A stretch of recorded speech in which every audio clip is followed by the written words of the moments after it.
How is semis? Good?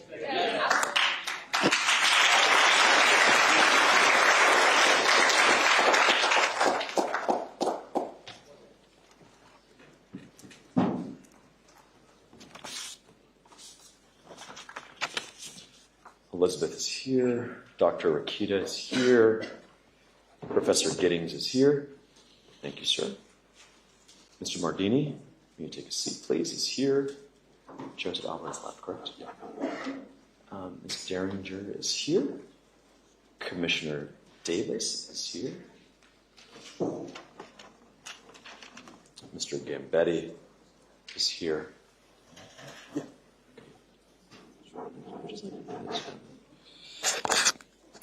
You good, Kingston? You good?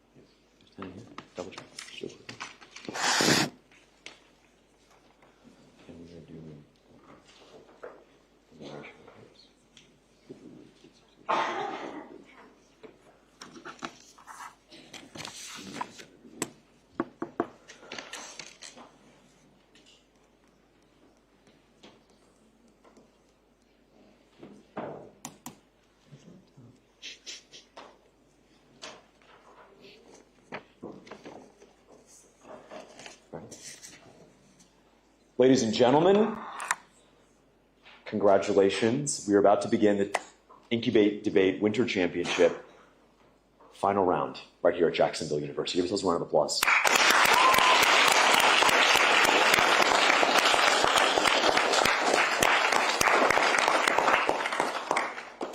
So we have had an incredible day, 3 back-to-back-to-back rounds, 2 in prelims, 1 in semis. You've debated legal immigration, reparations, and of course, these strikes on boats in the Caribbean. Our final round will begin in just a moment, where you will debate the topic, the United States should substantially reduce legal immigration. Resolved, the United States should substantially reduce legal immigration.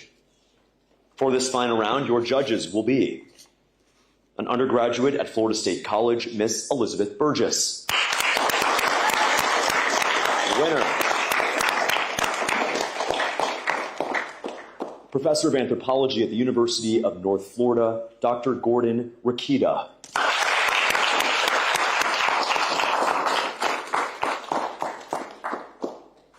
Professor of History at St. John's River State College, Professor Matthew Giddings. An undergraduate political science student at the University of North Florida, Mr. Issa Mardini.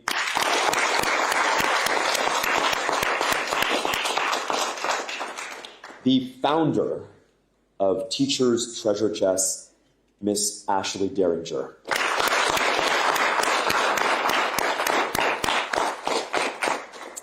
From the great city of Palatka in Putnam County, honored to have Commissioner Annie Davis here with us.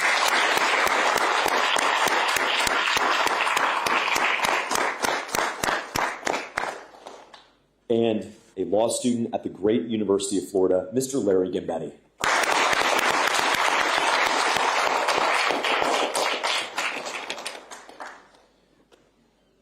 Our finalists, Mr. Parentoni and I will alternate. This is some surprises here, aren't there? Yeah. This one in particular. I don't think so. This one's very full of themselves. Oh, yeah. Otherwise, good kid. Yeah. Patriot. Uh-huh. Our first finalist at the 2026 Incubate Debate Winter Championship at Jacksonville University, debating the question, resolved, the United States should substantially reduce legal immigration from the great state of South Carolina, Mr. Corbin Chirinos.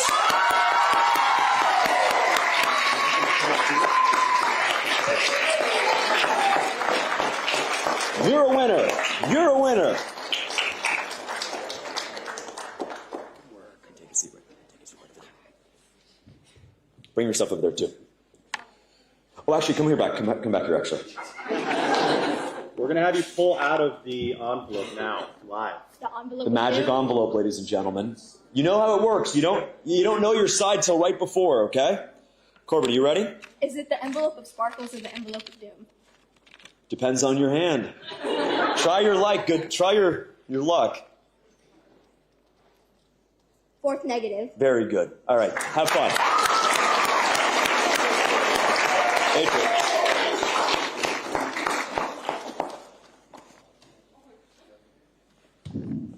Next up, from the great city of Pensacola, Mr. Christian Burgess.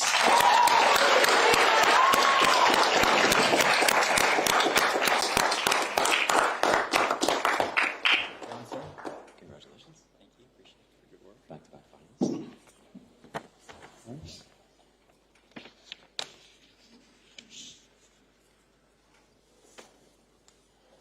Fourth affirmative. Very good. You like that, don't you, Burgess?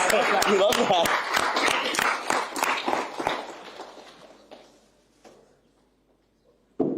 She's been with us for 2 years now. Has really grown in an extraordinary way from the great St. Lucie County, Miss Angeli Pereira.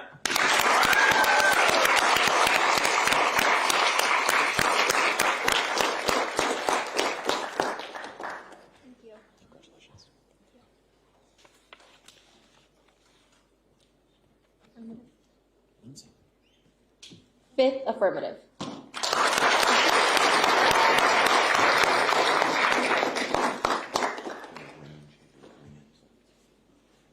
Now next, he's our reigning champion. Let's see if he can defend it. Mr. Justin DeBerry.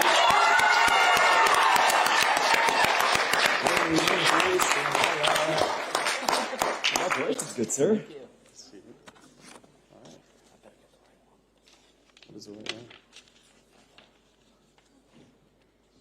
Second negative.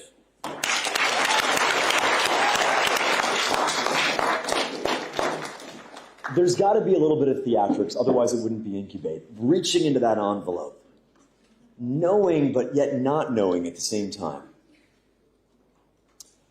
He gave a great speech last time in finals. Oh, yeah. I mean, a really, really great speech. A final round participant at the Incubate Fall Championship, back again to try to unseat Mr. DeBerry, and that is, from Ohana Institute, Mr. Duncan Rivard.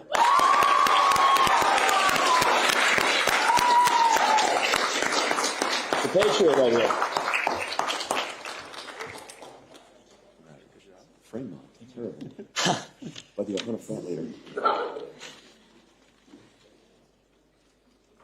Second affirmative. Very good. I know this is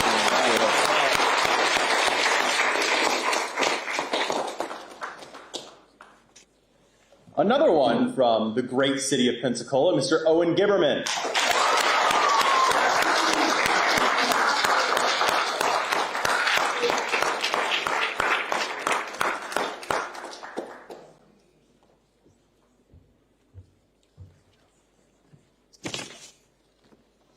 What do you think you're going to get? Third negative. Third affirmative. Oh, there you go.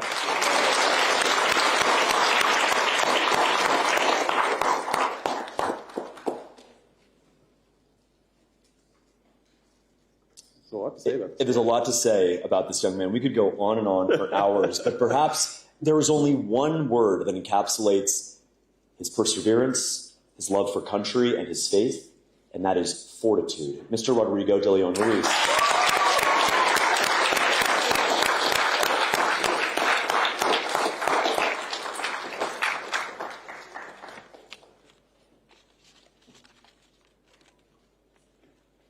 Third negative. Very good.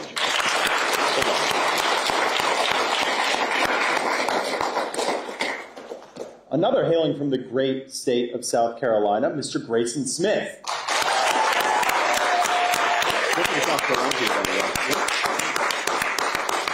Winner, winner.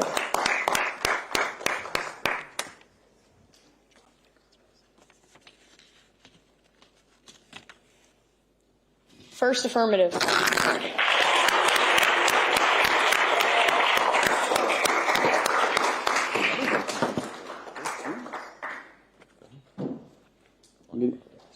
I'm going to give another one here. because it's another one from the great city of Pensacola, Mr. Kevin Stevens. In Escambia, Phoenix, Gulf Brews, and Santa Rosa. I hope you know that. Oh, yeah? Good job, Kevin. Thank you, Mr. Respect. Nice work. Thanks for carrying on his Gulf Brews legacy. Yeah. First negative.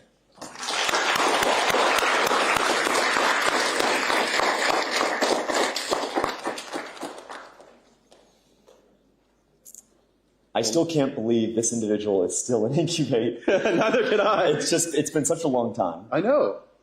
To see the growth of this individual in particular, how would you describe that growth? It's monumental. It's monumental. That's one way to put it.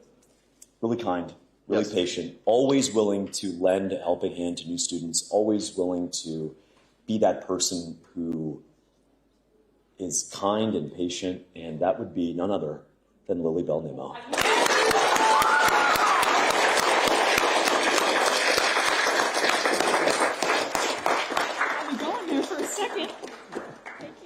Lily, fifth negative.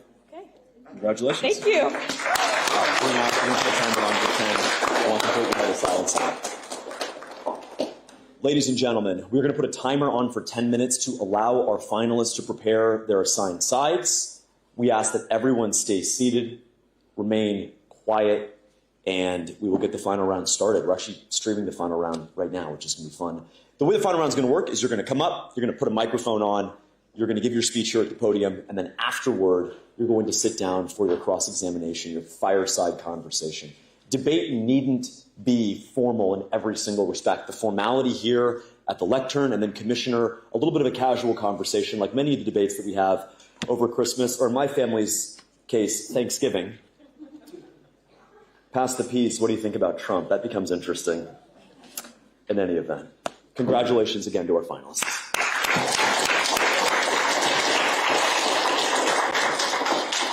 And can all of our finalists move over here and sit in the order? So the first affirmative is going to be where Corbin is, first negative, second affirmative, second negative, and so on, okay? And by the way, you guys are going to clip these on. Lily Bell, you're going to clip one of these two on.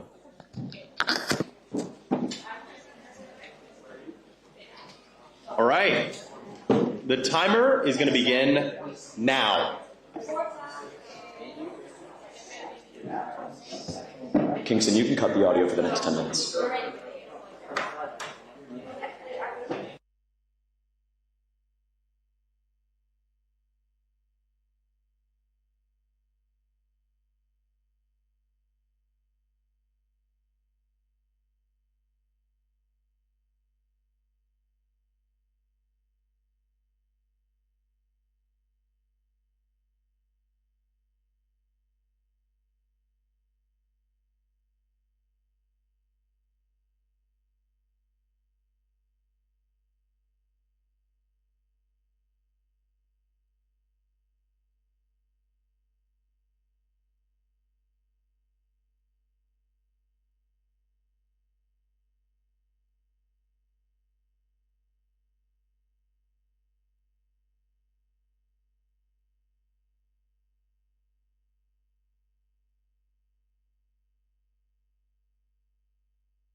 do pledge and yeah, that's fine. What? We'll do pledge and stuff again. Okay. Okay, got it. Sit down. Thank you. All right, ladies and gentlemen, the time has come. This is the 2026 Incubate Debate Winter Championship right here in Jacksonville, Florida. Before we begin our final round, I'm going to invite Miss Rosemary Frisbee to lead us in the Pledge of Allegiance.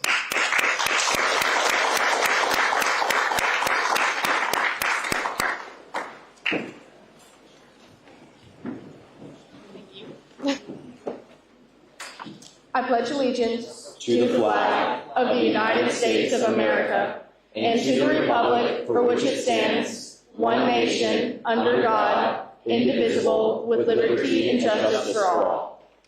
Thank you. I'm going to invite Mr. Hannon to come read up the preamble of the United States Constitution.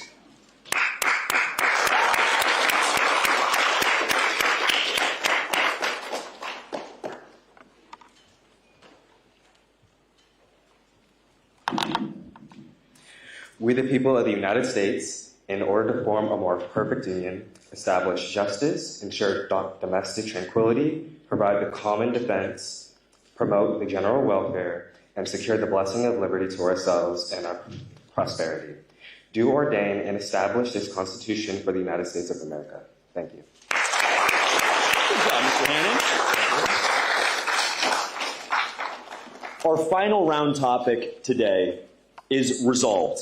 The United States should substantially reduce legal immigration. Resolved, the United States should substantially reduce legal immigration. Our students will come up here. They'll speak at the podium, share their arguments, their research, their evidence, their logic, and after we'll participate in a fireside conversation and determine who will be the 2026 Incubate Debate Winter Champion. Our first student today to lead us in this important, timely debate on legal immigration is Mr. Grayson Smith.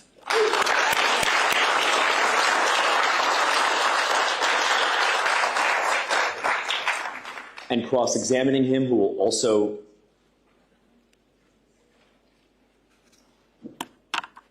put that down. Oh, okay. Oh, that's fine. Cross-examining him will be Mr. Kevin Stevens.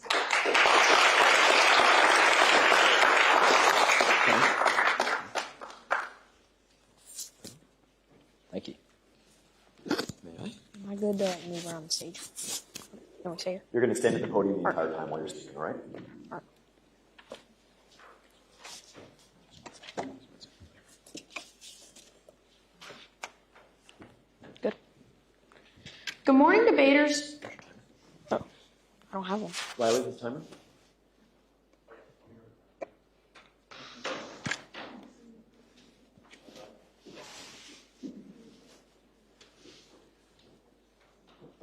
Well, you get an extra 2 minutes of prep. Yeah. I praised Riley too early. I take everything back. Thank you, Corbin. Corbin.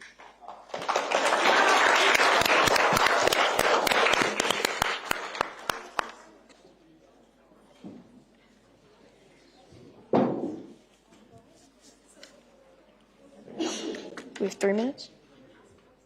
That's four. That's what I thought. Yeah. Good. Good afternoon, debaters and fellow judges. My name is Grayson Smith, and today I'm on the affirmative side that the United States should substantially reduce legal immigration. The first thing I'd like to bring up is public services. Public services are things like the park, the pool, the hospital, things you think every day are normal to see, normal to have fun at, and normal to not be overcrowded. Immigration overcrowds these services. Immigration will change your walk in the park with your dog. Things that are little, that you do every day, that you don't realize will get affected. Imagine if you try and go to the park or the pool or the hospital and it's overcrowded. There's hundreds of people there at the local park you used to call home with only 10 people, usually. Think about that. Overcrowding these public services is a huge problem. And think about a hospital. That's way more important than a park. If you go to a hospital severely injured and they say, oh, sorry, we have no more rooms, that is a problem. Imagine how bad that is. Think about it. It is a hospital. They should be able to help you when whatever is wrong. All right, next, let's think about it. Immigration allows people to reducing legal immigration lowers our demand. So, according to the American Immigration Council.org, for every 1% increase in immigration, the housing market prices go up 3.3%. So every 1% increase in legal immigration, the housing market goes up 3 times more. That is insane. Every 1% more is 3 times more on your housing prices. 3 times more. So if you have 1% increase in legal immigration, your housing prices go up 3.3%. So think about it. If you have a $300,000 house, what is 3% of 300,000? Think about that. 10% of 300,000 is $30,000. 3% of it is $10,000. $10,000. That is the difference between the house you love and the crappy house that you'll get. So, next, I want to talk about how immigration allows the United States to be more selective. When you decrease immigration, it makes it so you're not like, you get a visa, you get a visa, you get a visa. They're allowed to let in people like doctors, people that'll help our hospitals instead of hurt them, people that actually have experience instead of people that'll harm our economy and not come in with jobs that they're experienced for. When people come in and they have the experience, it makes our country better. So reducing it allows us to have that selectivity and make these people and make our country better. Substantially reducing legal immigration is important for our country because not only does it make things like our hospitals safe through giving us more doctors and making it not overcrowded. So for any reason you have to go to the hospital, you can have that. That is a right. So by reducing legal immigration, it gives the United States citizens the rights they deserve and the rights they were born here to get. Thank you.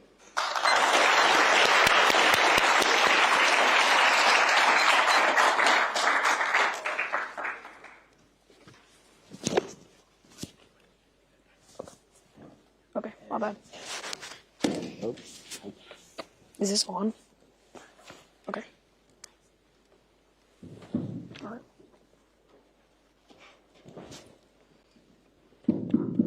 All right, it works. I'm Kevin Stevens. Stevens spelled Stepphens.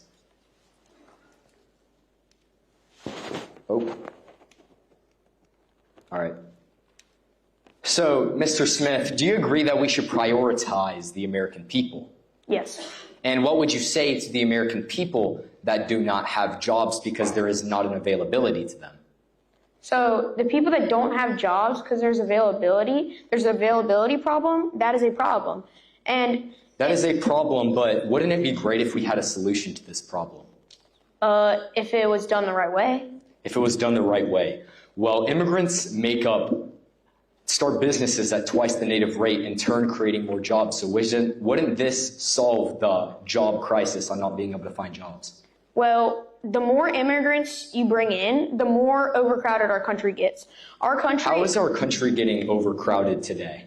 Okay, well, there are millions of people entering our country legally, and that overcrowds public services and things like the jobs that Americans are fighting for. Is this a bigger problem than crime rates being lowered by 60%? So crime rates are lowered when what? When immigrants are introduced. Immigrants commit 60% less crimes than native-born citizens. Okay, so immigrants aren't, just because they're an immigrant doesn't mean they commit less crimes. That's not how it works. Well, I have a statistic in my folder if you'd like me to show you that immigrants statistically commit 60% less crimes than native-born citizens. I'm not saying that we are taking all the immigrants out of our country. You said a substantial amount. Mr. Grayson Smith, what would a substantial amount be? So a substantial amount would be reducing immigration to the level that we don't have overcrowded services. Do you have a number for that specifically? No. No number? So if you do not have a plan, then how are we going to follow it? If you don't have structure, how are we able to follow that? So I don't have a plan because I'm not the United States government. So you don't have a plan simply because you're not the United States government. So if you do not have a plan, how can you sit here and tell me that this is what we have to do when you don't even know how we're going to accomplish it? I know how we're going to accomplish it. I don't know the exact number. Thank you.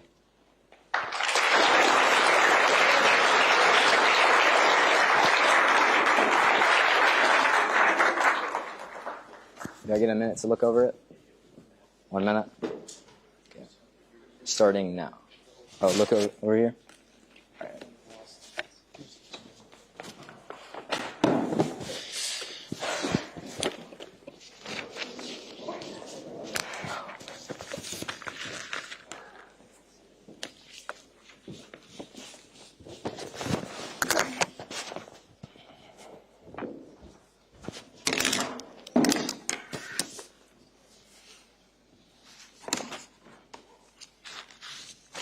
One minute starting now.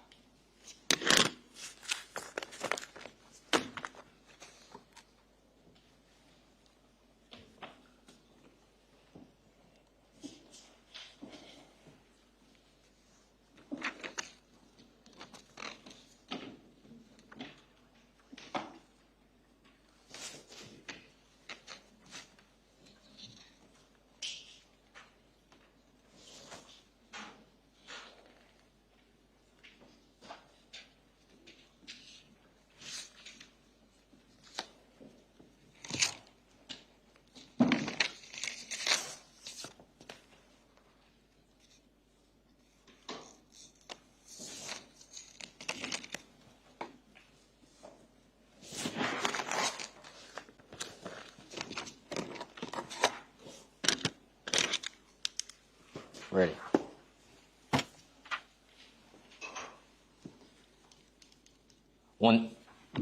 Once again, my name is Kevin Stevens, Stevens spelled S-T-E-P-H-E-N-S. Ladies and gentlemen, today we are faced with a problem that is both dire and serious. Should the United States substantially reduce legal immigration? And the answer is clear. No. Immigrants have historically built our country and continue to do so today. The Irish built the New York City subway stations. The Italians built the skyscrapers and invented the telephone.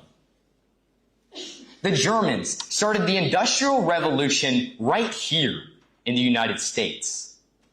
All of these advancements would have made impossible without the help of immigrants. And it's not just in the past, it's happening today. Immigrants start businesses at twice the native rate, creating jobs in every sector, but primarily agriculture and technology. Immigrants also contribute over $650 billion annually in taxes, far more than what they use in government subsidies. $650 billion that can be used to make more schools if they are overcrowded, as Mr. Smith suggests. $650 billion that can be used to make more parks. $650 billion that benefits us, the American people. Also, almost half of Fortune 500 companies were started by immigrants, such as NVIDIA and many more. Also, since 1980 to current day, crime rate has fell by over 60% due to the integration of mass immigration. Immigrants do not create crime. In fact, they commit 60% less crimes than native-born citizens, completely dismantling any arguments that the affirmative will try to make on how crime rates are rising due to immigrants. This is not true. This is a few immigrants, but no plan is perfect. No entirety of a plan is perfect. But for the most part, we can base this on utilitarianism and see the greatest good for the greatest number of people. And the benefits that immigrants bring us far outweigh the negatives. The Statue of Liberty says on it, "Give me your weary, give me your weak, give me your huddled masses." This is not simply just a statement trying to sound fancy. No, it is a direct call to action. A direct call to action to us as the American citizens and as a country, as the U.S. country as a whole. That when there are people in need, America needs to be the country that steps up. After all, every single country looks up to us. So we must do the right thing so others follow in these footsteps. President John F. Kennedy once famously said, "Ask not what your country can do for you, ask what you can do for your country." And what we can do for our country is integrate immigrants. It'll create more jobs and it will decrease crime rates. After all, we are the country that split the atom. We are the country that put the first man on the moon, and we are the country that will negate the resolution the U.S. should substantially reduce legal immigration. And to this resolution, we say no.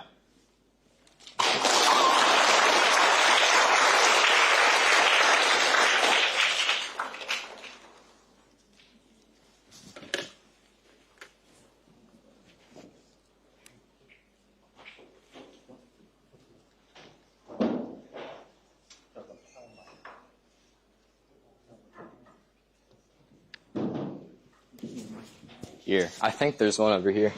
This one? Is that good? Yeah. All right. Do I turn this on still? Or... Yeah, you should.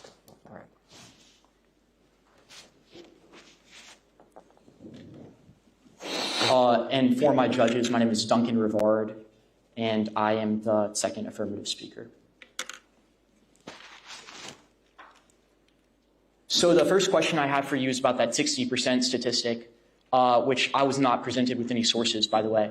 But my question is that, are you saying that crime fell 60%, or that immigrants commit 60% less crimes? Because first of all, those are two very different impacts that you're talking about. And second, I find it highly unlikely that the statistic would be the exact same number. Well, Duncan, and I have both statistics for you if you'd like to see them. But since 1980 to current day, crime has fell 60% due to the immigrant share in the U.S. doubling. I also have another statistic. I want to see that when the time elapses. So my second question to you is relating to what you asked Mr. Smith. You're asking him, what number of people do you need to reduce it by? And that's a fair question. But my question to you is the opposite of that. And what's the current level? And what's the acceptable level? Wouldn't you agree that there is some threshold where the United States crosses the line and takes too many immigrants in? Well, sure, and there's always too much, and you could say that with anything. So what is it now? What is what? How many immigrants came to the United States in 2025? In 2025, I'm not aware. Okay, so you aren't aware, so I don't really think that qualifies you to make a decision on this topic if you can't even tell me what the levels we're at. Well, we're not talking about integrating the immigrants. So we're simply stating that how many should we refuse access to? Okay, I see. So the final question I have for you is in regards to immigrants. In your statistics, what counts as an immigrant? Does a temporary worker count as an immigrant? Like what visas qualify as immigrant? Or is it just anyone who simply moves to the United States for a semi-permanent residence? I feel like many people on TPS visas aren't trying to come here temporarily. That's just the first step that they take. What is it? Are NIVs immigrants or not? H-1Bs? H-1Bs would be considered immigrants if they're trying to stay here. I see. Thanks a lot. For permanent residence. All right. Absolutely.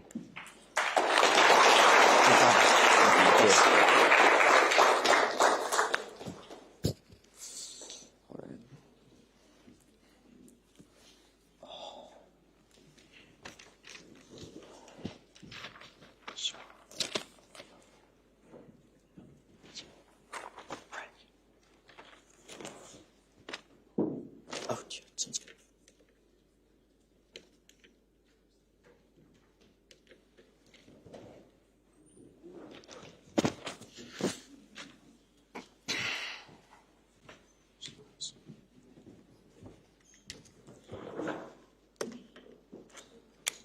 Yeah, that's for the time.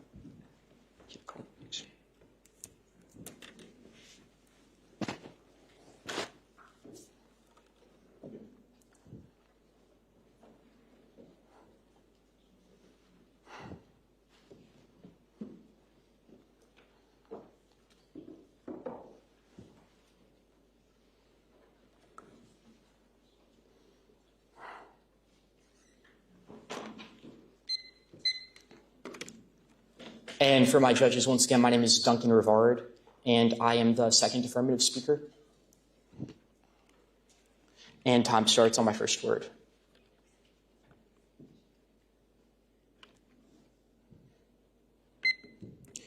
So when I look at everyone in this room, especially the students, I want to remind everyone that you're an American, and that's not simply a nationality. That's a promise from the government to you, a promise that has continued and that has improved over the entire existence of our country's history.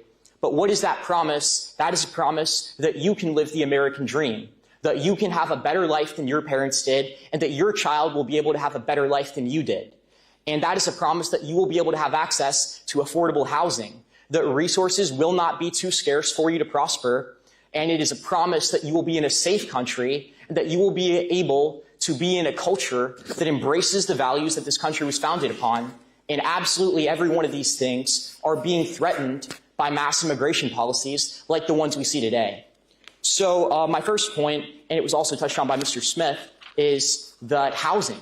So immigrants have an absolutely tremendous impact on the rising costs of housing and fuel because these goods are scarce. So the more people you have in a country trying to use a finite amount of resources like land, the higher costs are going to go. He says for every 1% immigration increases, the housing costs go up 3%. But what if we reduce immigration by 50%, then do we reduce housing costs by 150%? Well, that sounds awesome to me. Because every American is entitled to own the home they lived in. We will not be condemned to a lifetime of serfdom. And in fact, I think that owning your home is the most American thing you can embody. And this brings me to my second point, which is that immigration is crucial for the economy, but in a bad way, because there is tremendous strain on resources. So if you look at it, 70% of first-generation Hispanic immigrants collect some form of welfare. But the argument is often that that's because they're struggling at first, and that will improve as the years goes on. But that's not the case. About 53% for second generation and 50-something for third generation. So they're coming here for welfare dependency, and it's not going away with each generation. And I want to talk about the cultural makeup of the country. Because, here we embrace a Western American culture about freedom, about really funded on Christian ideals, but mainly just, live and let live. This is something that America's all about. It's about freedom.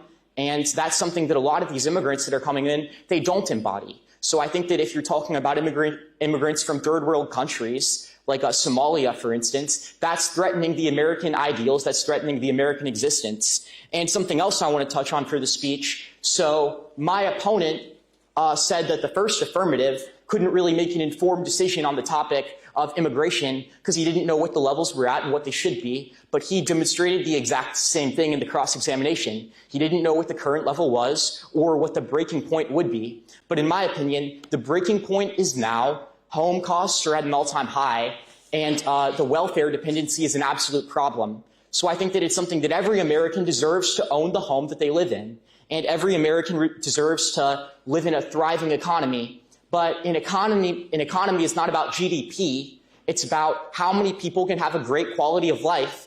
And as the years go on, those two get even further apart from each other. And all the economic benefits of immigration, whether you're talking about the workforce or anything, can be negated by temporary residence, by NIVs, non-immigrant visas, which according to the United States Customs are not the same thing as immigration, printed out from Mr. DeBerry, contrary to what Mr. Stevens said. So I encourage the judges to embrace the preamble, to support promoting the general welfare, to secure the blessings of liberty to ourselves and our prosperity by reducing legal immigration today. Thank you.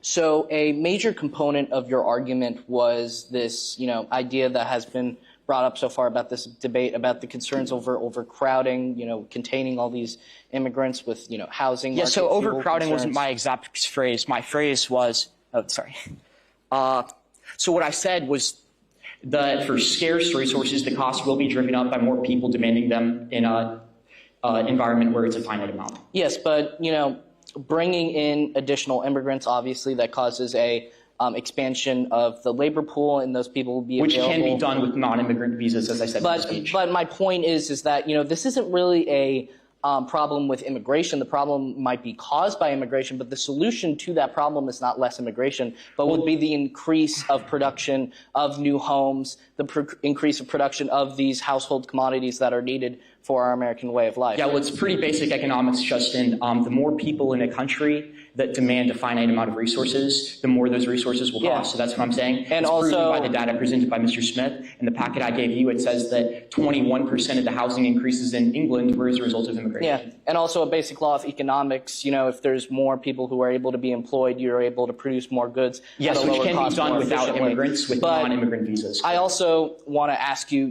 this concept that you didn't use this exact term, but I'm just, applying a term to it, the welfare state, I guess you could call it, Social Security, Medicare, Medicaid, the programs that we now have in this country. So would you agree that the welfare state is incompatible with our current form of legal immigration? Well, the current form of legal immigration is bringing in more people who abuse the welfare state. 70% of Hispanic first-generation immigrants and 55% for second-generation, 50-something for third. So once again, the problem isn't really necessarily with the immigrants themselves or the immigration system.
Ellis Island era of immigration, where Mr. Smith brought up, Mr. Spencer brought up that we had Italians, Germans, Poles, Irish, all of these groups to this country looking for a better life. And of course, during that era, we didn't have Social Security or Medicare or Medicaid or SNAP or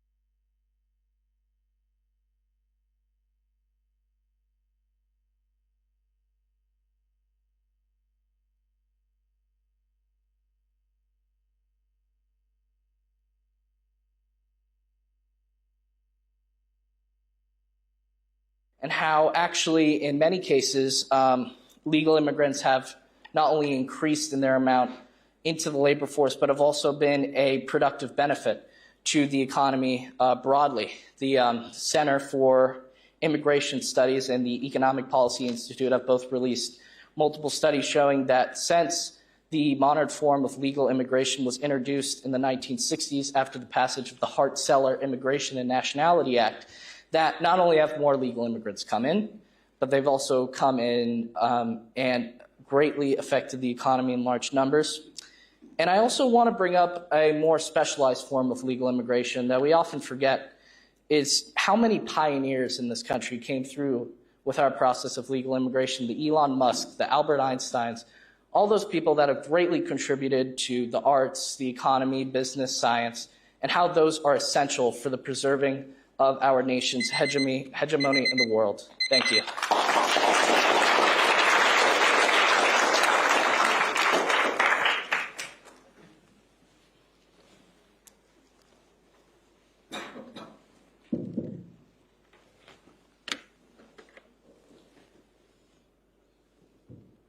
All right. So Justin, you talked about this increase in the labor force. What is the chief reason why someone might bring in an immigrant laborer instead of a native worker? Potentially they might do the job for a lower wage. A lower wage, exactly. And what happens to Americans trying to work in that occupation when all of a sudden you can hire someone for a cheaper wage? Now, at face value, I would agree with you with this point. You know, I bet you're going to go into how immigrants undercut Native American-born workers. But I would also like to just twist this issue into a different perspective.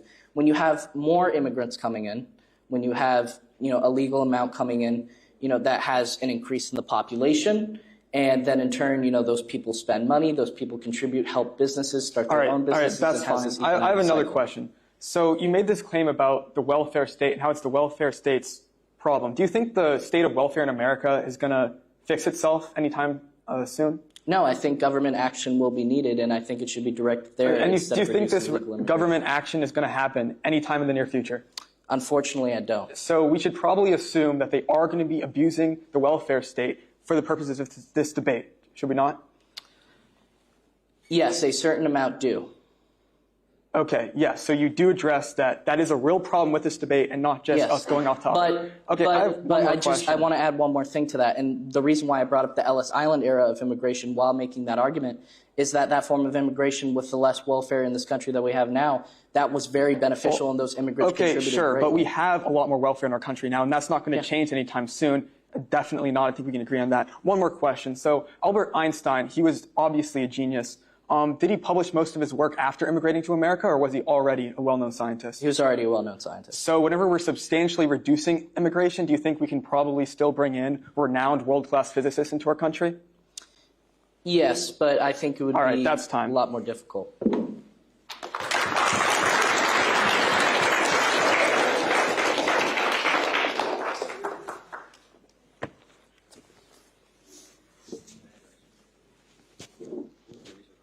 Oh, that's in the folder. Some of them are kind of long, but the information's in the abstract, and it's just methodologies. Okay. All right, 1 minute, starting now.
All right.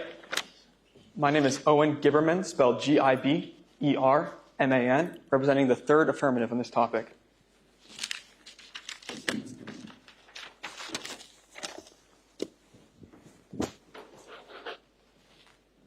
The time will start now.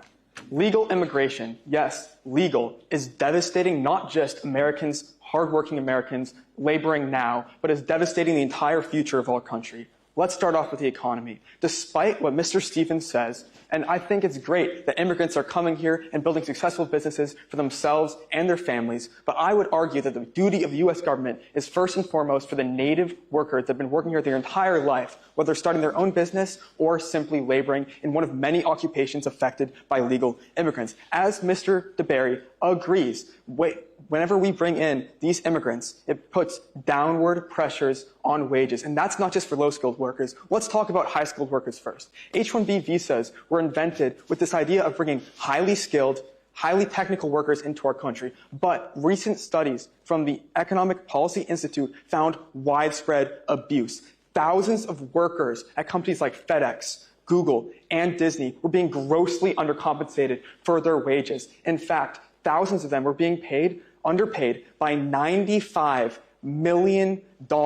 And this study documented specific examples where companies fired American native working engineers and forced them to train their lower paid H-1B replacements. There's widespread injustices happening in the high skilled workers, but if we look to the lower skilled workers, we can see the exact same thing happening. According to the Center for Immigration Studies, for every 1% increase in immigrants in any given occupation, on average, wages go down by half a point. With 10% of our workforce being made up of immigrants, that's 5% less pay for every single native American worker across all occupations. And for Americans with just a high school education, the effects are even more dire. The Center for Immigration Studies found that for high school educated Americans, for every one immigrants in the workforce accounted for a 12% decrease in wages. These are hard-working Americans born in our country, went to school for 12 years, and now can't get a good-paying job because an immigrant is taking that.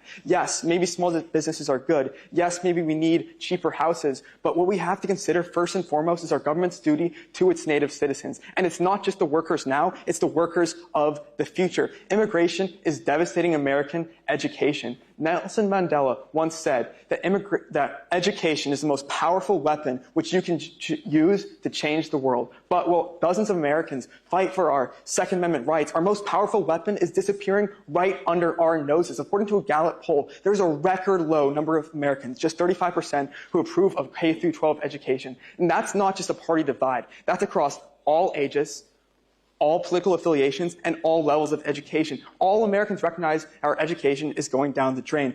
And according to the Federation of American Immigration Reform, this is due largely to overcrowding in our schools. In fact, schools and counties across the country are starting to use portable classrooms, have lunches starting at 10 in the morning to ease pressured cafeterias. And one school in Mesa County, Arizona, literally has 700 elementary schoolers going to attend classes in an old grocery store. Overcrowding is devastating education, and immigrants are largely to blame. In fact, the largest group of immigrants coming into our country are from the ages of 24 to 35, prime childbearing years.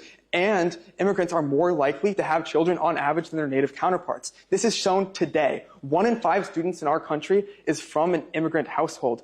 And it's only going to get worse in the future. 96% of growth in the student population over the next 50 years comes from immigrants. Today, our government has a duty to workers now and workers in the future. Without good education and good wages, dozens of Americans will be harmed.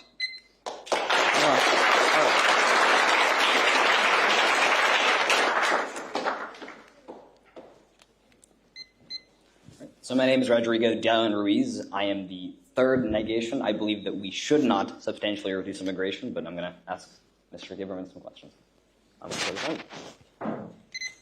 So I was looking through your research and I was listening to your speech, and you talked a lot about the wage suppression. But one thing I wanted to know was, were you looking at it from a short-term perspective or from the long term? That was an amalgamation of dozens of studies across multiple decades. So we can see that this is not just something that just started happening now or just one study. This is decades of census data as well as tons of independent studies that the CIS looked at.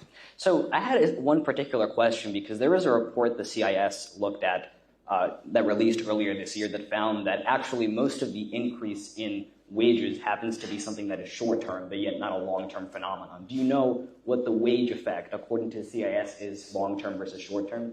What is the wage effect? So the wage effect is actually slightly positive. So wages slightly rose 0.2%. So my worry is, did you look at it just from a short-term perspective or from a long-term perspective? So I want you to explain kind of not just like hiding behind the source, but why would bringing in cheaper labor make people paid more? All right, so can I answer your question? Yeah. So the number one thing that occurs when you bring in low-skilled labor is actually upward economic mobility. Thomas Sowell, who was a fellow at Stanford University, found that the more low-skilled workers came into the country, the higher economic mobility you had for higher-skilled workers. So I agree. I agree. Just finish answering? Okay. I just want to give the full context to your question. Go ahead. Now, the specific question you asked was, okay, how can we get from 3.3% negative short-term to 0.2% long-term? Well, what ends up happening is that when these low-skilled American workers are more economically mobile, which the data shows, they're able to actually demand higher wages when they go into higher-skilled labor. So this is how. Okay, so the immigrants are getting paid more. No. Well, they're more mobile. So what you're telling me is immigrants come in and then they get better jobs. I'd also like to answer the other part of your question. You're misconstruing what I said. Okay. So let me just repeat it one more time. The immigrants are earning lower wages. When native-born Americans become more economically mobile, which the data suggests occurs, the native-born American wages are the ones that. Okay, thank you for the clarification. Okay. Thank you.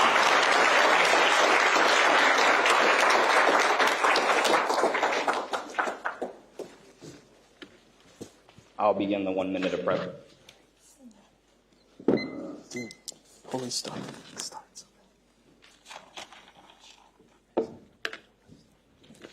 It's fine.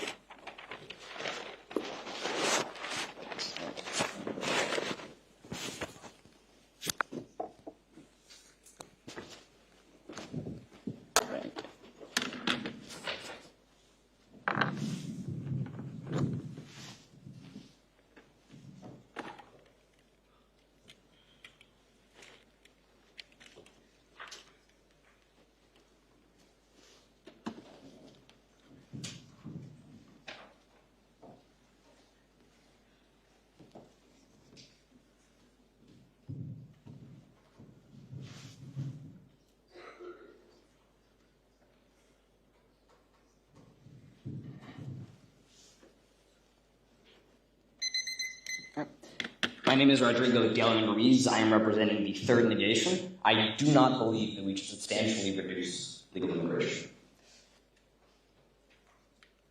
What does it mean to be an American?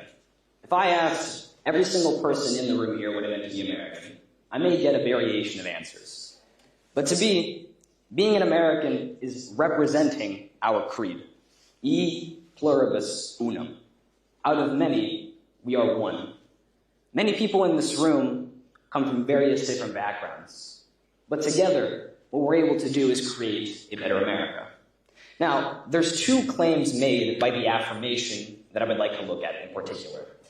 Mr. Rivard made the claim that legal immigration negatively impacts the housing market. He pointed to a study that found that there was a 3.3% increase in housing.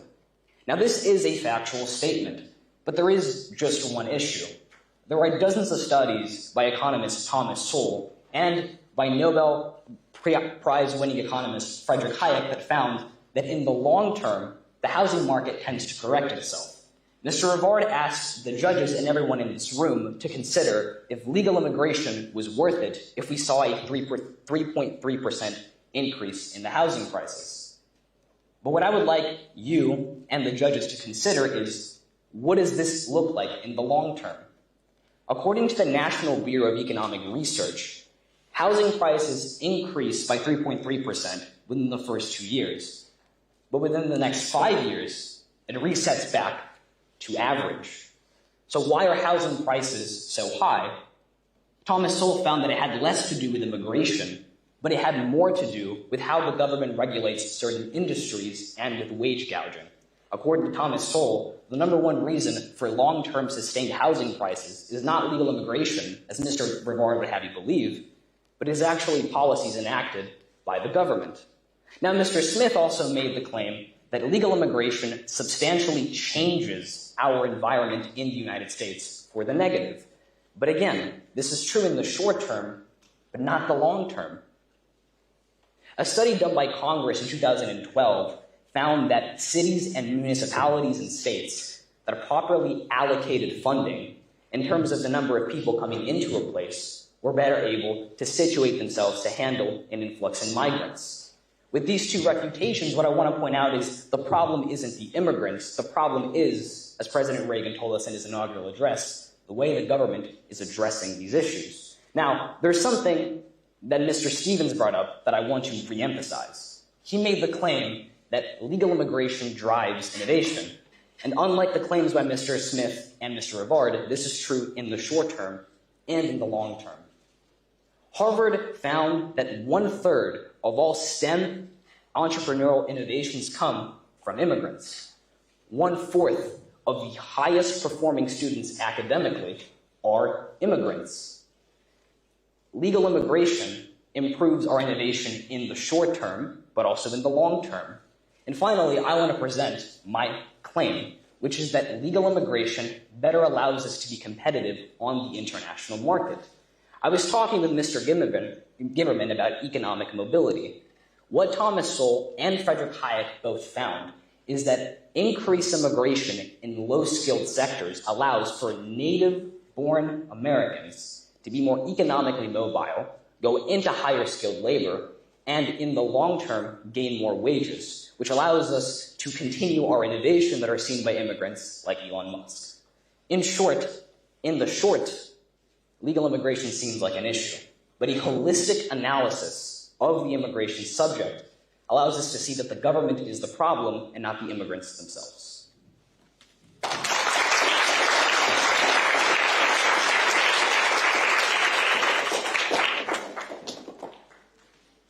Which one am I using? I can get the clip on my phone. Oh, yeah. You left it there.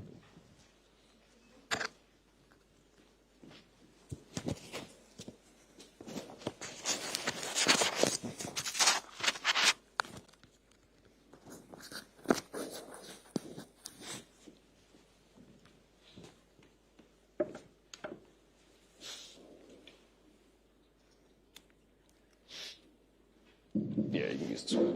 Oh, wait, mine's right. Oh, okay, good. Did you set the... Where's the timer?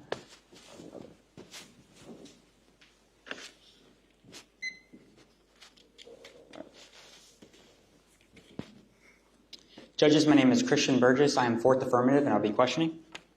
So in your speech, you mentioned a lot of long-term impacts, right? You mentioned that many people on my side focus on short-term impacts, and you want to frame your speech around long-term impacts. Is this correct? Sure, so I'm assuming you're going to give me some long-term impacts.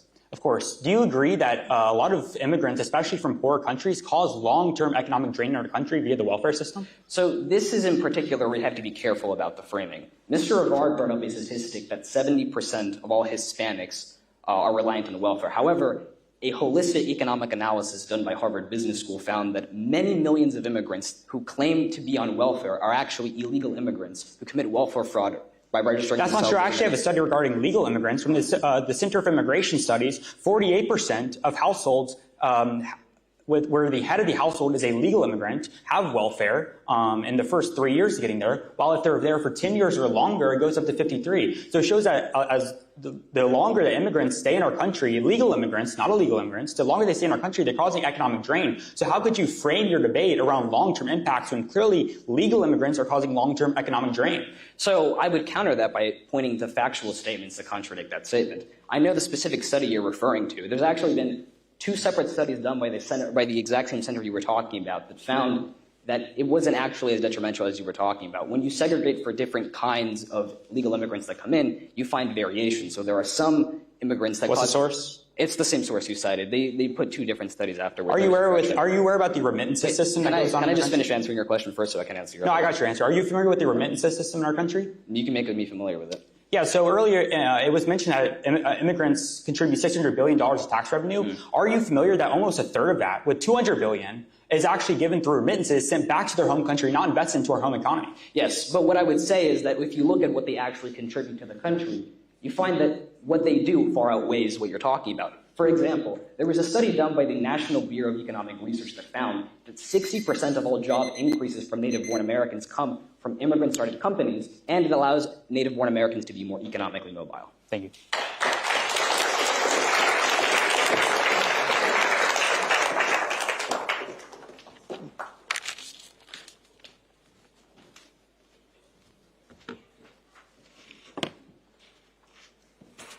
Oh, shoot. I'll begin my 1 minute.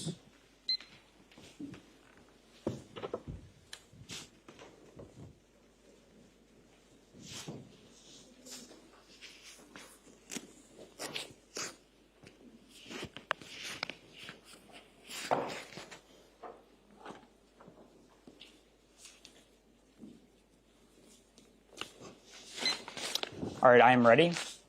Hold on.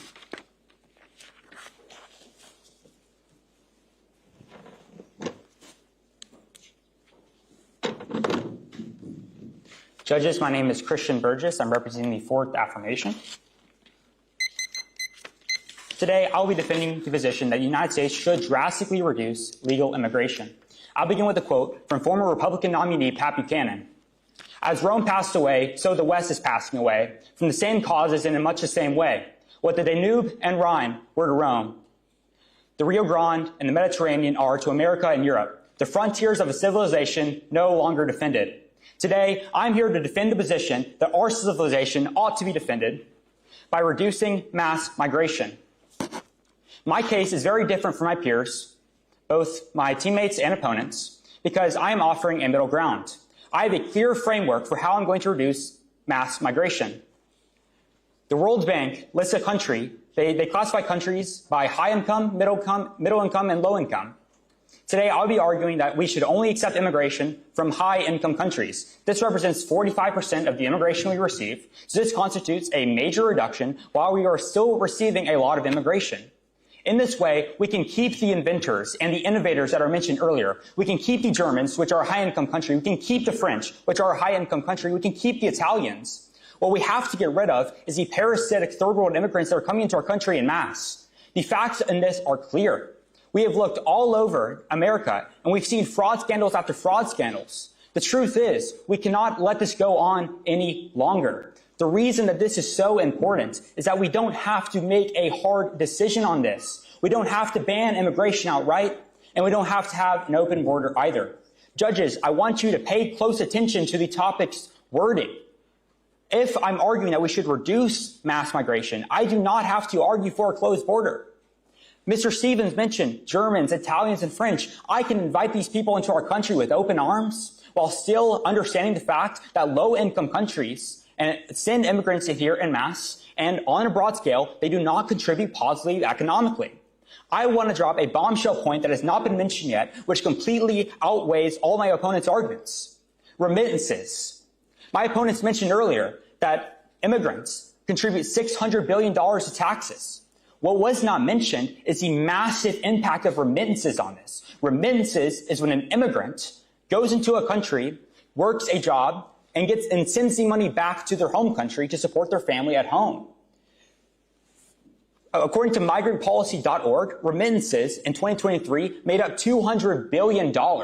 This completely wipes out a third of the economic impacts of immigration alone, not even mentioning that the majority of economic impact is pushed by high-income countries' immigrants. The truth is that people from countries that are low income come here and they find much lower success rates than those of high income. That's the truth. And I am arguing that we must only select success when it comes to America, because that is what our country is founded on. So today, I want to be clear. I believe that we should only keep immigrants from the 83 high-income countries listed by the World Bank while having a closed border on all the rest.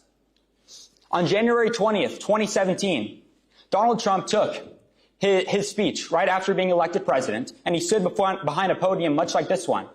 He stated, "From this day forward, it's going to be only America first. It is time that we put this policy into action. We are no longer going to bend backwards for foreign countries. We are no longer going to bend backwards for third world countries. We're no longer going to take refugees en masse. We have to put our economy first. We are no longer going to allow a third of economic impact of immigrants be drained to foreign countries. The fruits of immigrant labor should be divested back into the American economy, not sent abroad.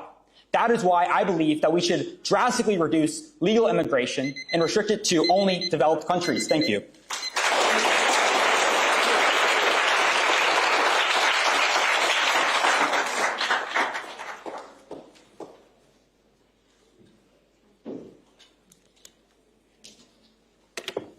How's it going?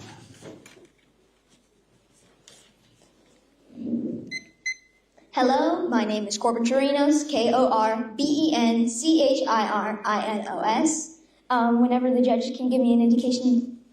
Thank you.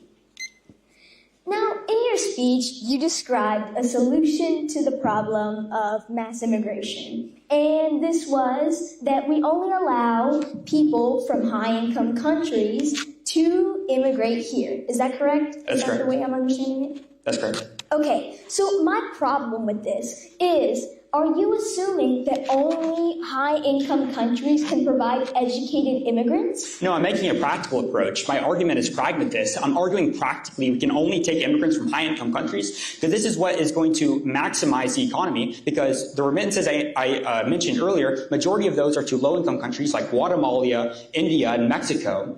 When we see from high-income immigrants, they usually invest the money back into the economy. So that's why I'm saying we should keep those. I'm not saying every single one is good and every single low-income immigrant is bad. I'm taking a practical approach here. Okay, so you just said that not every person, not every immigrant coming from a high-income country is good. So how can your situation and your example that you're proposing be logical if you're not sure if these immigrants are good? Is every single legal immigrant good? I never said anything. Exactly. So we can both agree that no single group is outright good or outright bad. We have to take a practical approach here and maximize American dominance on the world stage. So if you're not sure that high-income countries can provide successful and educated immigrants, then why only limit high-income countries for immigration? I am sure of that because the immigrants from high-income countries, they invest the money they make back into the economy, and they also use welfare at a drastically lower level. Hold on. I have a question. Are you saying that immigrants in other countries don't pay taxes and don't give money back to the government? No, of course not. What's your point? So then why'd you just say that people from high-income countries invest back into the government? Everybody invests back into the government. That is not true. When you send money abroad, you're not investing that back into the government. Thank you.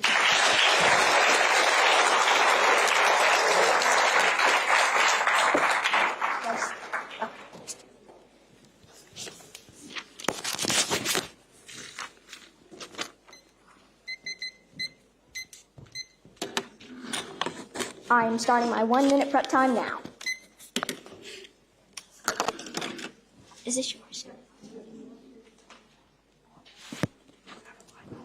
Huh? Yes.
Hello, again, my name is Corbin Chirinos, Korbenchirinos, and I am on the negative side for the statement, should the U.S. substantially reduce legal immigration? Could the judges give me an indication when they're ready? Now, Mr. Smith, you brought up a point in your speech that said that hospitals become overcrowded with a large amount of immigrants coming into the country. It is true, immigrants do come into the country. That's what immigration is for. But Mr. Stevens, brought up an amazing point. And that is, immigration brings workers and allows for jobs to be made in our country. You can't assume that simply because immigration occurs, we won't have good quality hospitals, we won't have good medical care. You can't assume any of those things. Mr. Stevens further explains this as immigration allows for workers to come in from other countries and work for the U.S., or in a way, work for their companies. Now, another point that was brought up by Mr. Duncan was that the American dream was that of the American dream. Now, this is also a large point that I've seen made, and I was a bit confused at first. The way I understand it is that the American dream is to the point where you can buy a house. However, that's not the American dream. The American dream is for opportunity. Doesn't specify you need a house, it means you can get a job. Now, in your speech, Mr. Burgess, you stated that we should only allow immigrants from high-income countries. And in my cross-examination, I clearly refuted this, as it's not guaranteed that every immigrant coming from this country, coming from any high-income country, will be successful and will be educated. Simply because they come from a high-income country doesn't mean they'll have all the brains and all the brawn that is required to work in the U.S. Now, I'd like to say my side has tried over and over again to explain to the affirmative that immigrants do fill jobs. Now, it is true, immigrants may work for less when it comes to low-income jobs. But this isn't quite an issue, as in the U.S., in past years, there's been over 6 million jobs that have been open. Now, I find it hard to believe that immigrants can steal jobs from Americans, which they are becoming Americans, but that's besides the point. I find it hard to believe that they are stealing jobs if 6 million job openings are available. This doesn't mean they're stealing jobs. It means that they are taking the chance, and there's multiple chances. There's enough for everybody in this country. That's what the American dream is. That's why we should not substantially reduce legal immigration.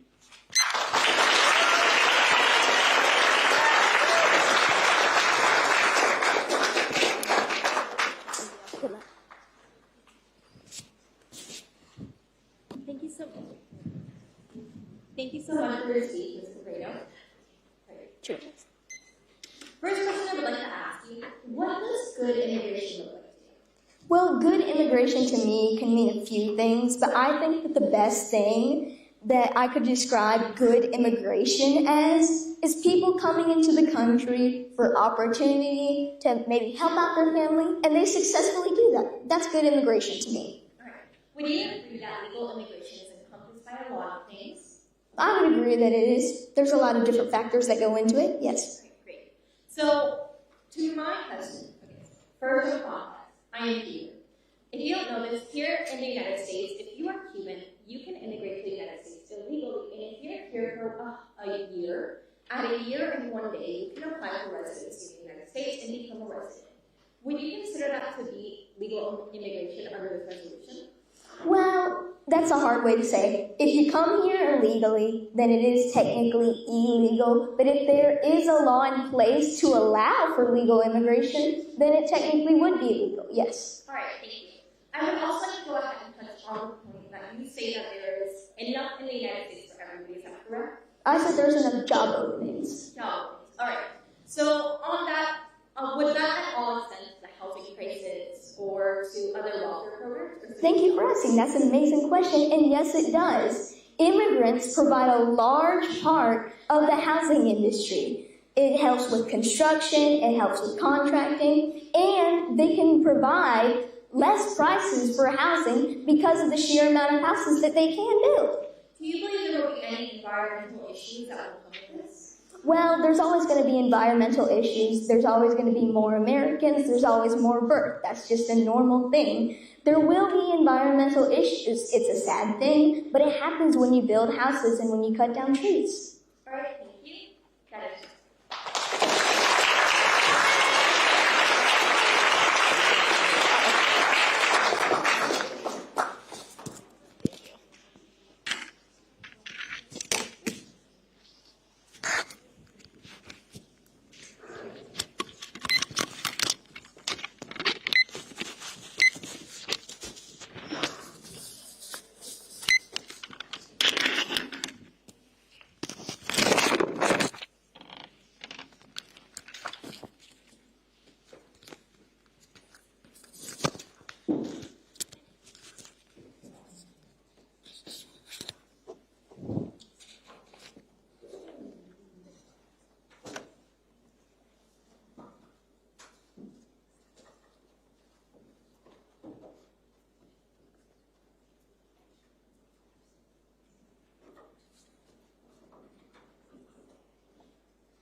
Good afternoon. My name is Inyeli Pereira. I am the fifth and final affirmative.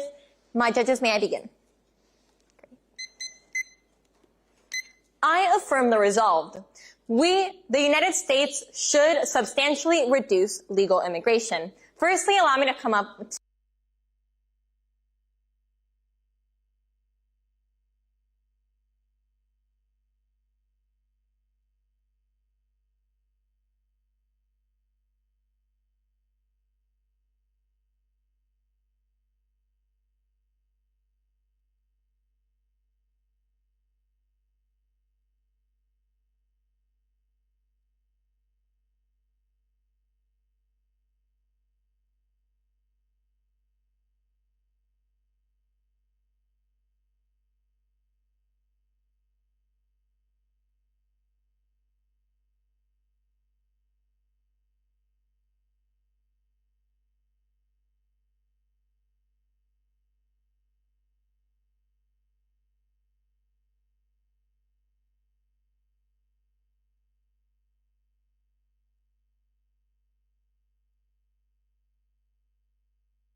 and the impacts that it has on jobs.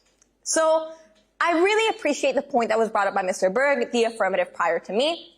A lot of the times, money being created in the United States, even if these immigrants are going ahead and creating jobs and businesses, they're sending this money home. So the question is, in the most respectful manner as a legal immigrant myself, if the money is for home, why don't you go home? Why are you still in the United States if you're going to contribute to another nation? You know, I would really appreciate your point, Mr. De Leon. The United States, we're many encompassed as one. We're Americans. So once again, if you really want to contribute to your home, go home. This is our home. This is the home of our children. This is a home that, at the end of the day, we're going to go ahead and compromise and jeopardize to bring in more legal migrants. So I urge all of you to vote in favor of the affirmative, vote in favor of protecting our wildlife, our housing, our nation as a whole, and most importantly, above all, the generations that will come after us. Because, you know, we won't live to see the big issues that will come with rapidly urbanizing our country and our state. But our children will, and our grandchildren will. So once again, I urge everybody, vote in favor of the affirmative. Thank you.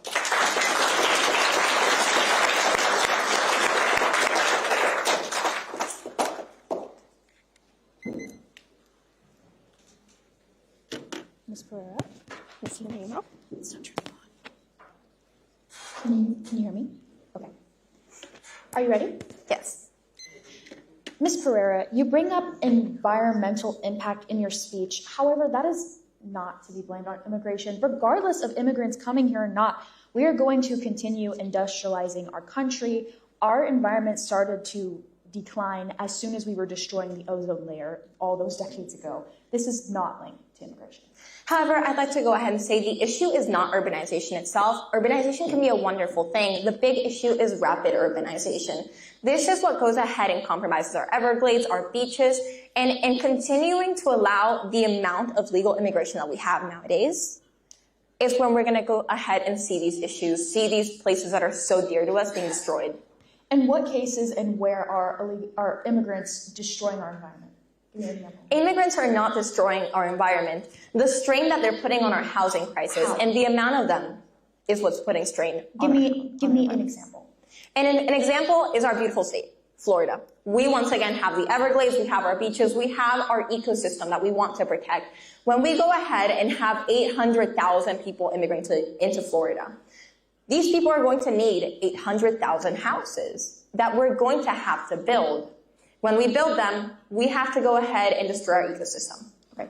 Ms. Pereira, is it wrong for immigrants to send money home to take care of their families? I'm curious as to why both you and Mr. Burgess frame it as something being so wrong. It is not wrong to take care of It's wrong because it goes ahead and you're making money, you're putting strain on our economy only to send that money home. Okay, you could also say ordering online to other countries is sending that money to that country. Is that wrong?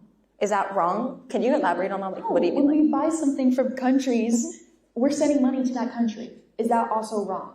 Yes, unless you're importing things. Okay, so at the end of the day, the issue that I don't believe you're seeing from my side is that it's not about the legal immigrant themselves. I don't have anything against legal immigrants. It's about the rapid amount. Okay, thank you. Thank you.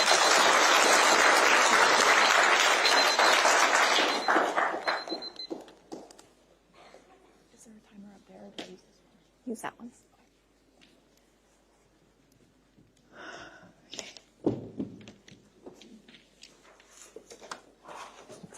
Excuse me. Mr. Smith? Thank you. Is this for you? Of course. Oh, thank you. A minute starts now.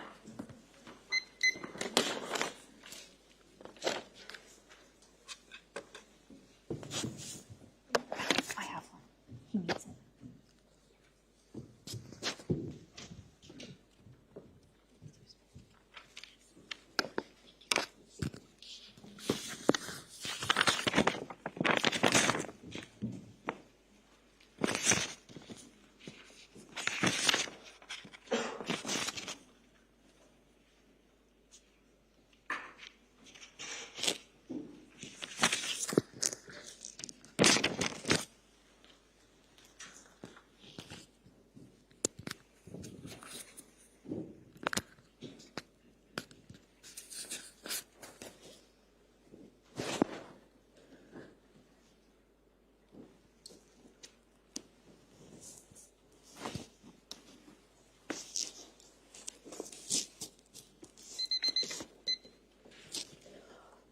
Good afternoon, ladies and gentlemen. For the last time today, my name is Lily Bell Nimmo. I speak for the compassionate people of Vernon, Florida. If I could have an indication when you're ready for me to begin. Thank you.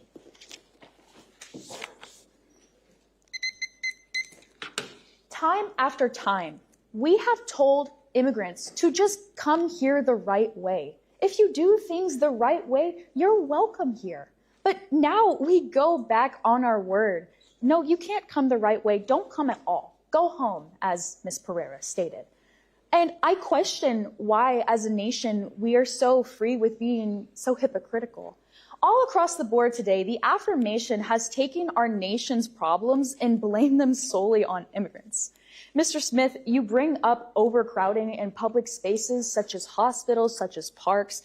Now, if 15% of our population, which is immigrants, are overcrowding our public spaces, that is a bigger problem than immigrants if it cannot hold 15%. Now, Mr. Rivard, you bring up the fact that immigrants are taking our jobs, that they're taking up the jobs that we need.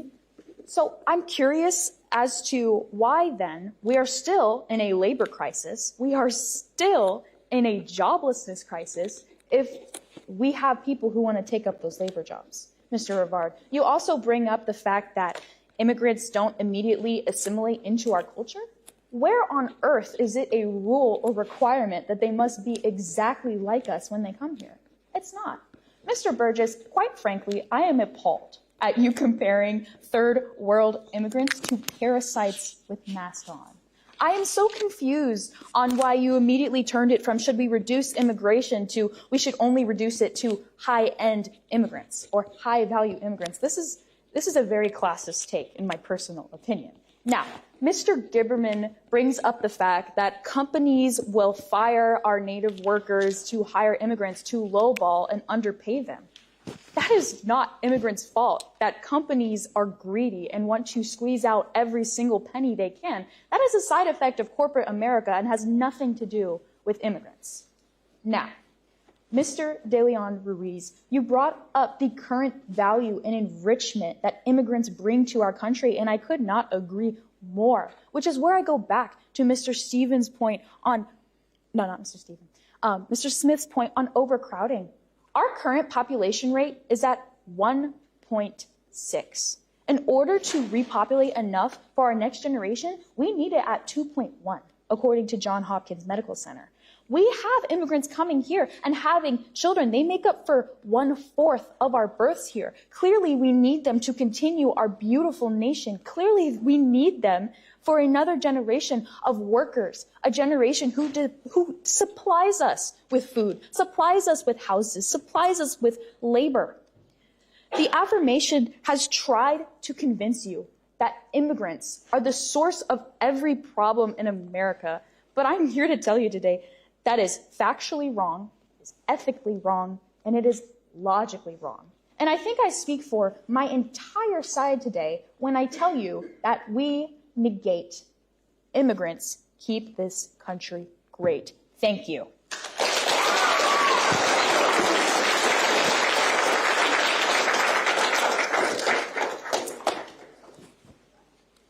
All right. Mr. Smith?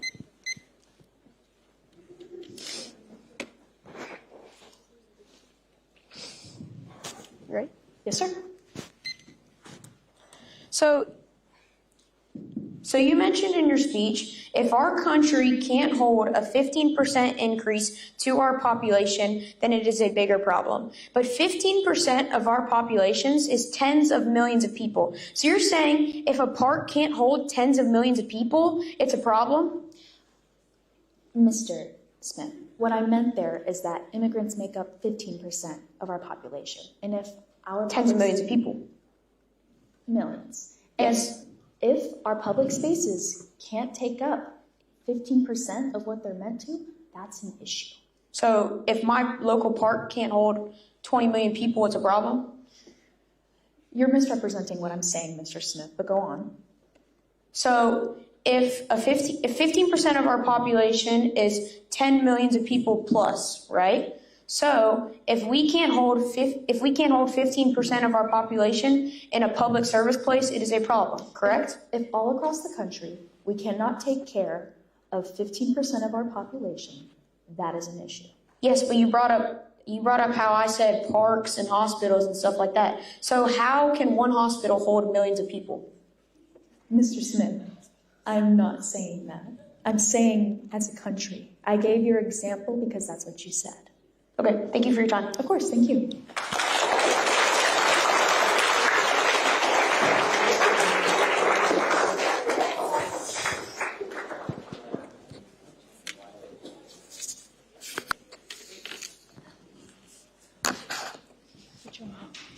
Oh, thank you.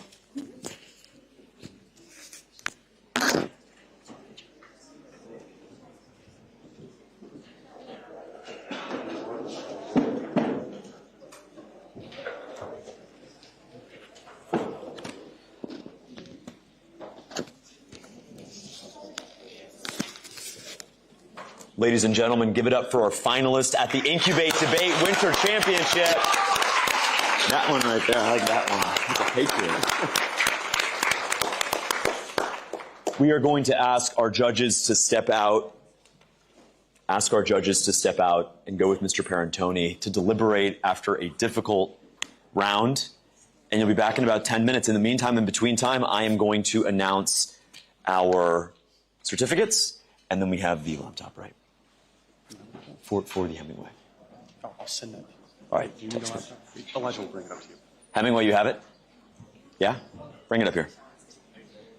All right. Students, remain peaceful and patriotic. Okay. When your name is called, please come to the front. Mr. Aiden Lawson.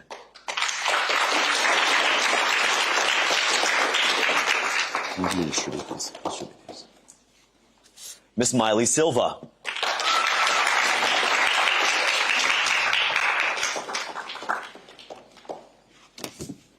Miss Chloe Perkins. Mr. Satchel Stroud.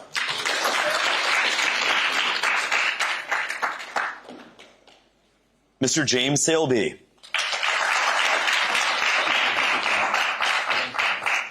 Miss Avi Bilota.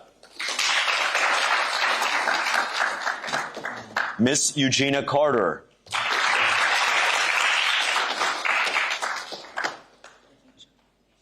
Mr. Nemia Christoph.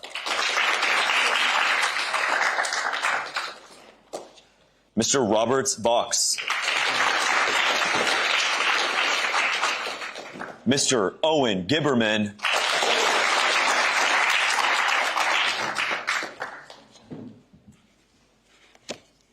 Miss Aaliyah Capri.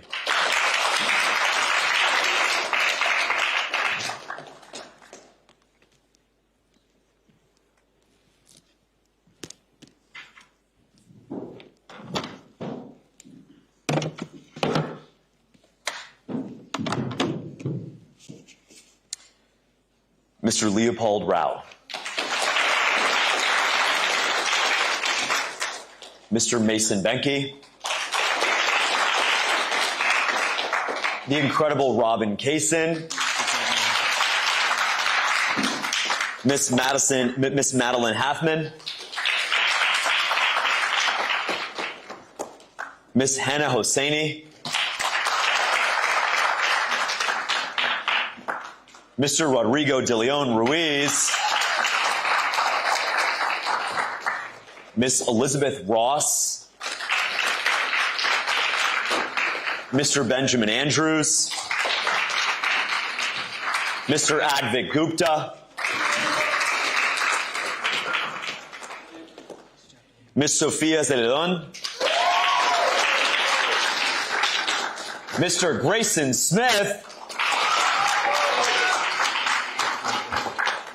Mr. Dominique Hannon. 3 binders in. An incredible job. Miss Ansley Camper. Happy Camper. Addison Feaster.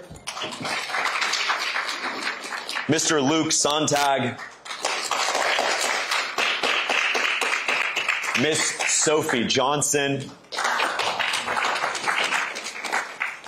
Mr. Kevin Stevens. Miss Isabella Grodinsky. Miss Lana Hosseini. Mr. Joseph Dewan. Mr. Noah Wright.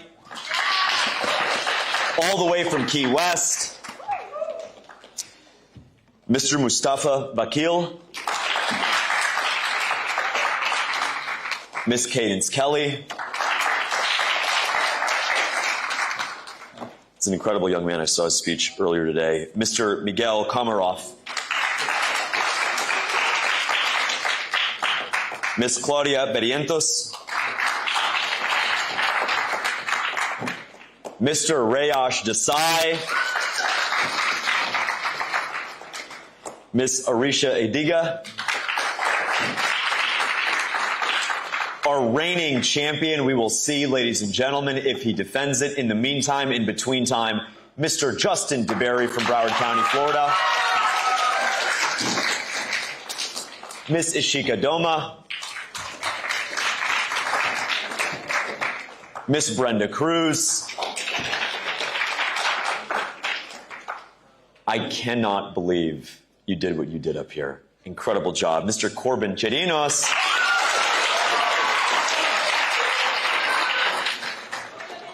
Miss Braces Martinez. Miss Caroline Carlson.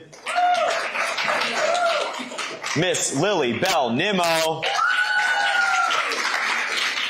Mr. Dennis Fair. Mr. Jonai Myers. Miss Anissa Smalls. Miss Alexandra Gomez. Mr. Gregory Tuberville. Just one county over from where I live. It's been great to see you, Rosemary, grow. Miss Rosemary Frisbee. Miss Isabella Atkinson.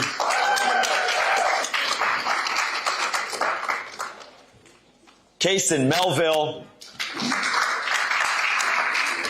Anieli Pereira. And Miss Imani Douglas.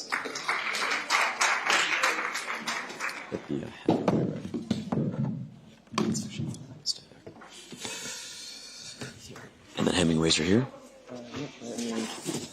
Get them out. Sure. Put it over there. You can grab it. Leave the rest. All right, we are now going to do the Ernest Hemingway Award, as we started this morning with that eloquent quote from Mr. Hemingway. And you know, Anna, that is a proud resident of Key West at one point in time.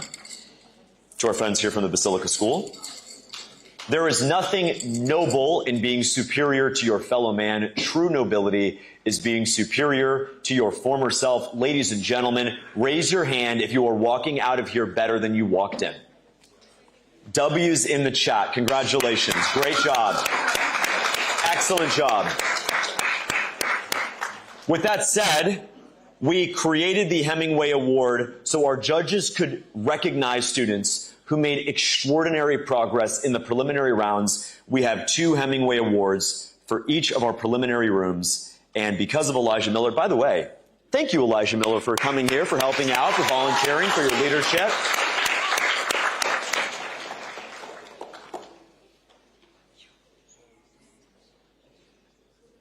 A former Incubate debate student as well, a very good one at that. Our Hemingway Awards, which will be bequeathed to you by the inimitable, the extraordinary Elijah Miller. Our first Hemingway Award goes to Mr. Joseph Doan, who's a winner.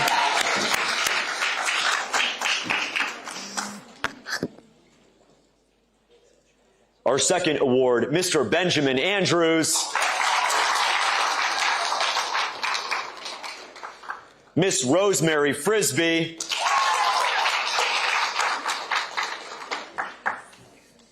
From the eastern stretches of Collier County, from Immokalee, Miss Miley Silva.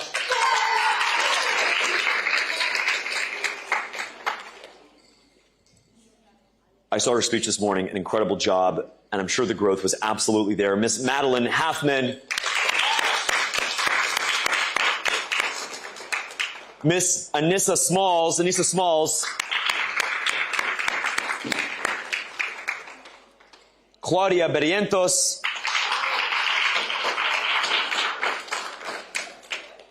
Eugenia Carter. Isabella Grodzinski. Sophie Johnson.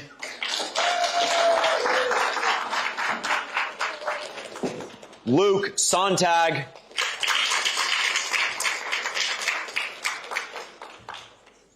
Aiden Lawson.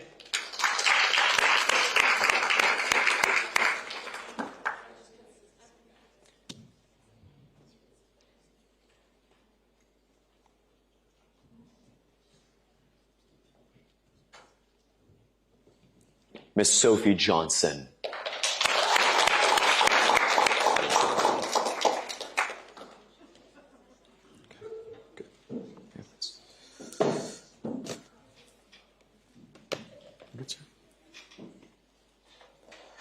Ladies and gentlemen, what did we learn today?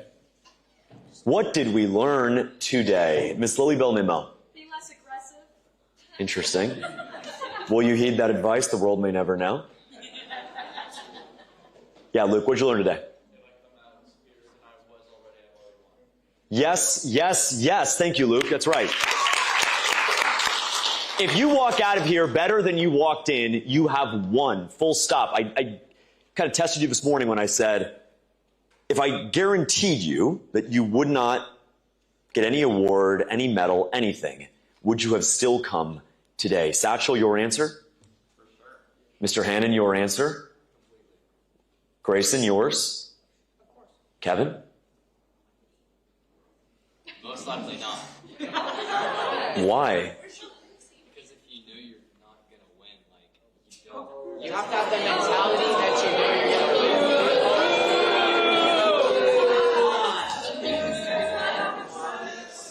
Well, you know what's actually fascinating? Allow me to refute you, if I may, in real time, Mr. Stevens. I have a debate of my own coming up here in July, so allow me to practice. It depends how you define the word win. He said, if you knew you weren't going to win, why would you show up? But it depends how you define the word win. How do we define the word win here, Mr. Rivard? Depends who you ask. Oh my Lord, on heaven and earth at the same time. Winning is walking out of here better than you walked in. Winning is having research skills, public speaking skills, the ability to think on your feet, to respond in real time. I've seen Rayosh grow. I've seen Miss Camper grow. I've seen Robin grow. I've seen Advik grow. And yes, ladies and gentlemen, I have seen the one and only Corbin Chirinos grow.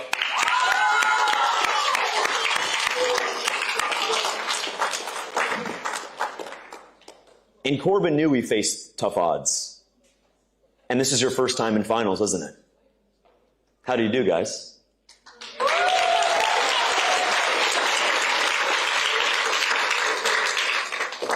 So again, if you knew you wouldn't get a thing except the knowledge, the skills, the experience, the research, and all the friends we make along the way, yes, you would still come, Kevin. As Jeb Bush said, please clap.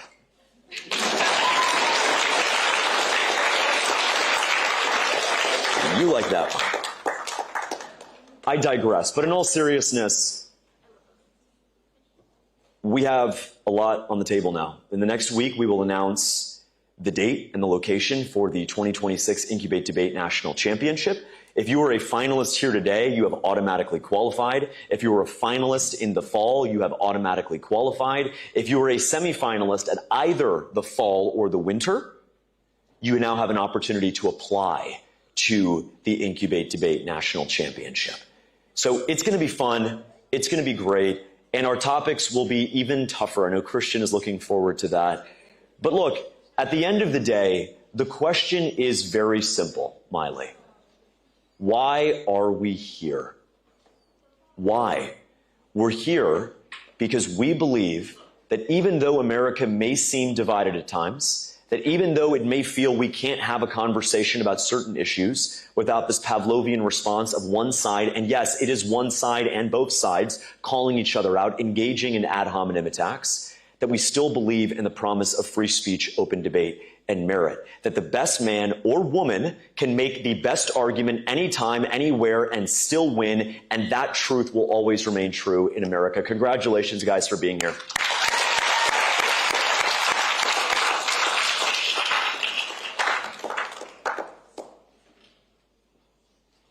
So we will do that. What should we debate at Nationals? What should we debate?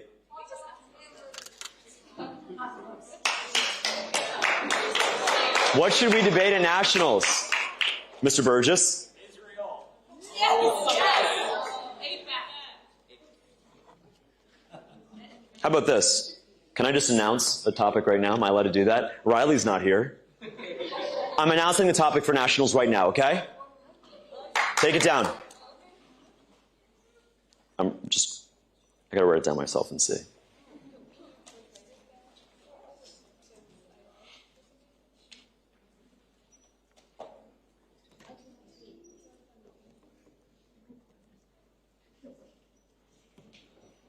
All right. All right, are we ready? Sorry, Riley, I'm announcing a nationals topic while you were gone. Great, awesome. Ladies and gentlemen, resolved, Israel is not the U.S.'s greatest ally.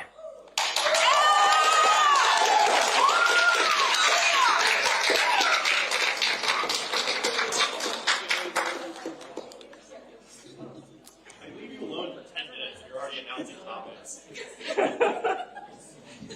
Listen, we have topics that have both, and there are two very interesting sides to that debate. It is extremely timely as Prime Minister Netanyahu continues to visit the United States, and there is an emerging debate between both parties about the future of the U.S.-Israel relationship. We look forward to having that debate, and Mr. Burgess, I know that you in particular will enjoy it. Ladies and gentlemen. There's no life and death medals, and I just realized that. Okay, just get him. We'll be good to go. Do you have extra anyways? Yeah, we do. Get him ready, please.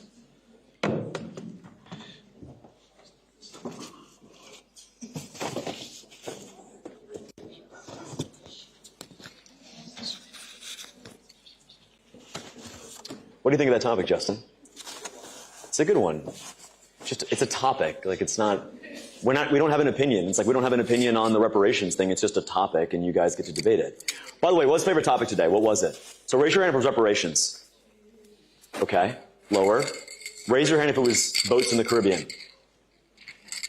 Interesting. That you guys are all in unison on that as finalists is interesting. And raise your hand if it was legal immigration. So that's the winner. What do you think that is, Satchel? I think that so many of our debates have been focused on illegal immigration, that Yes. having one about legal immigration was pretty refreshing. Good. I'm glad you enjoyed it, Satchel. Great job today.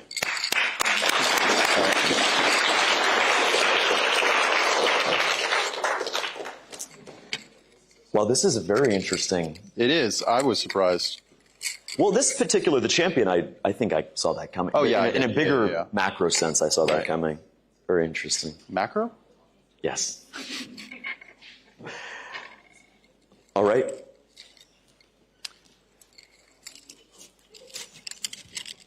To all of the incredible coaches who have put in so many hours to make your students be here today, be prepared, please give them all a round of applause. Please stand.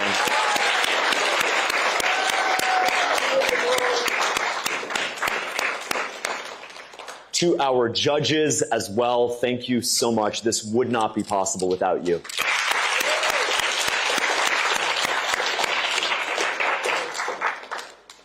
If I could invite our judges to stand right here and as the finalists come up to shake their hands.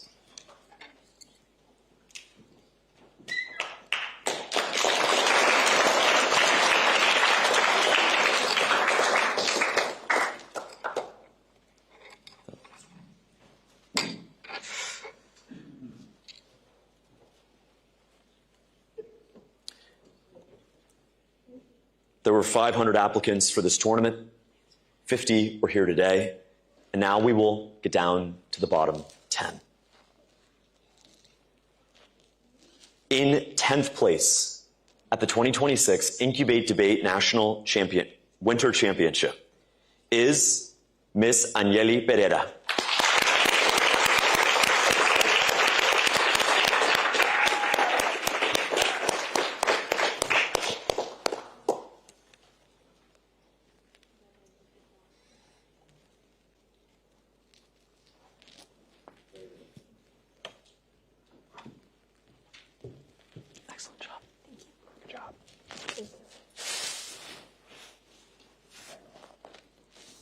In 9th place, Mr. Grayson Smith.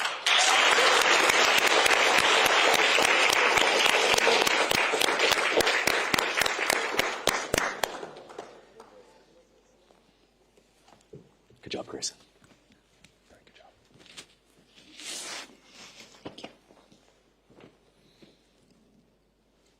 In 8th place, Mr. Christian Burgess.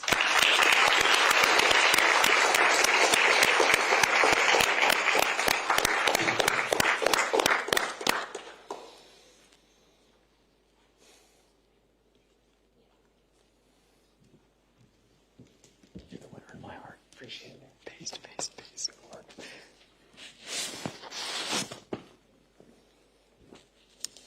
In 7th place, Mr. Owen Gibberman.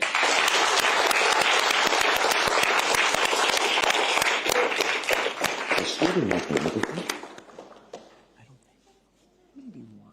Yeah, regional one. Yeah. Good job. Good work. Win that. In 6th place at the 2026 Incubate Debate Winter Championship, Mr. Justin DeBerry.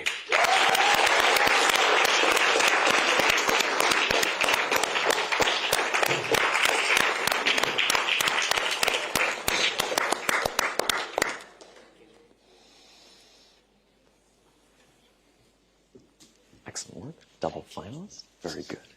Good job.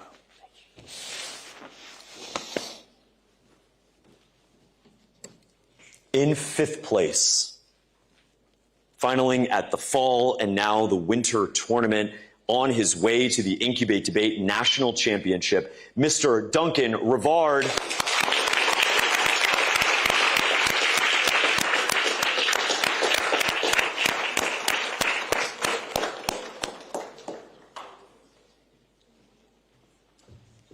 Excellent job, sir. Thanks. Excellent. Good work. Thanks. In 4th place,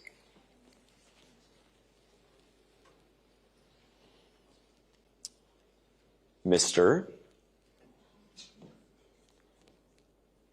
First letter begins with a consonant.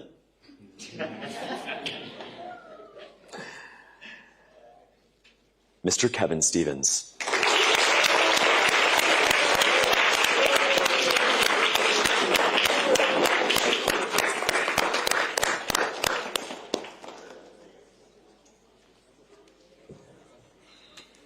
What does win mean? What does win mean?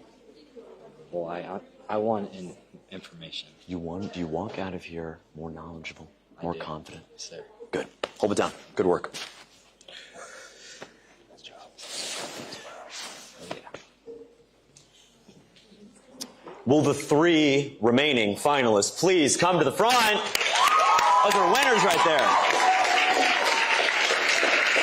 Corbin, that'll be a good one.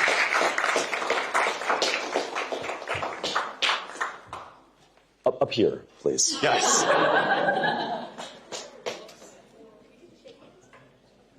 Oh. Yeah, we want to shake their hand. Oh, I thought they were standing. Okay, fine, never mind. Go back. Sorry, rewind. I go down there? No, shake their hand. Sorry, shake their hands now and then come up here. Yeah, there you go. You're so smart.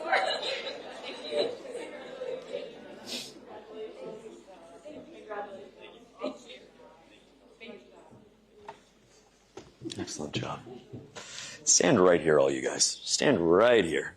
All of us. Look at that. Incredible, right?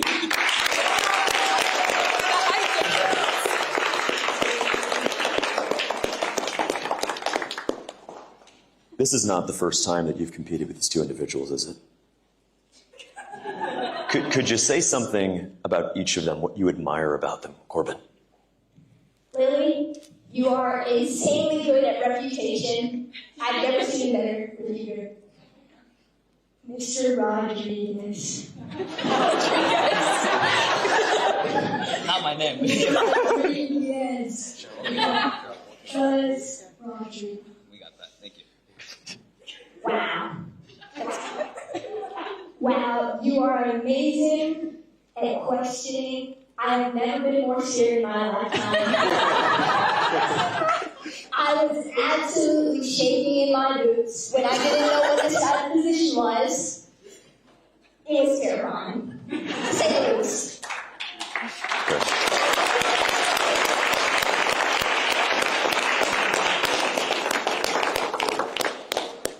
Bell, could you reciprocate, please? Yes, I absolutely can. Dude, when I was your age, I couldn't even order my own food. Like, you are so smart and so accelerated beyond your peers. That's very impressive. Thank you. Of course. Oh boy. Oh boy. What are you going to say? What are you going to say? Audrey, you are so smart. You know this. You are so smart. Bless you. Someone was calling Cap. Someone was calling Cap on that. But in your own way, you're also humble. Oh. And you're willing to help out everyone. Thanks. And that is great. Thank you.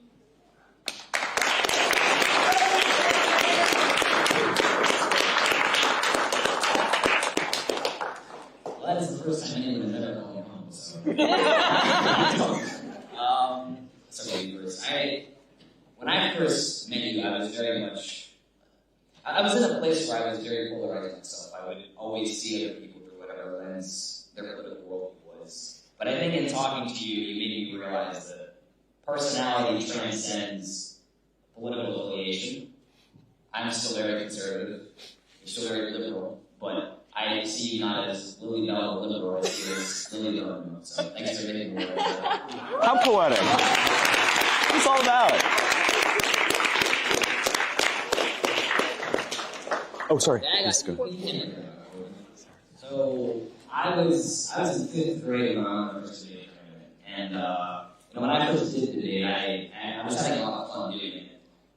The longer and longer you do something, the less fun it gets, and the more competitive things become. You prepare for tournaments not because you want to enjoy them, but because you simply want to win. But when I saw 4 people on stage, I was reminded that I myself used to be, and still am, an energetic about debate. And I honestly think you didn't come here to win, you just come here to have fun, but that just shows how good you are.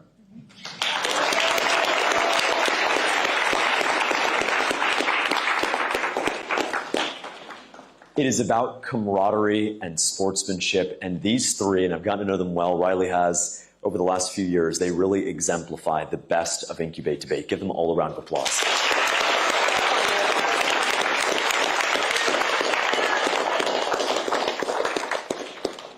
Alas, there can only be one winner. In 3rd place at the 2026 Incubate Debate Winter Championship in Jacksonville, Florida, is Mr. Corbin Chirinos. Good work. Good work. It's not so easy.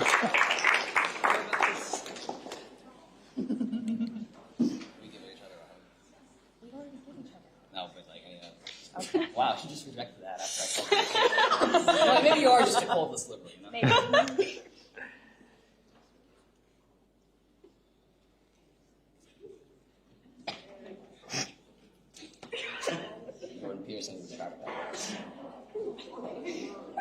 The runner-up at the 2026 Incubate Debate Winter Championship on the topic of whether we should substantially reduce legal immigration in the United States of America. The runner-up is the incredible, the extraordinary, the inimitable Mr. Rodrigo de Leon Ruiz.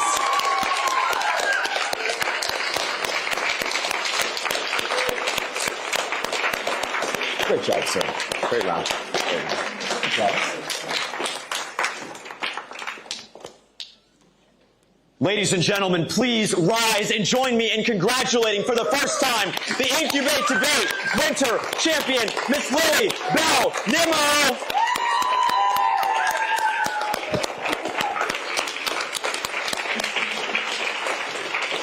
And we have one more for you.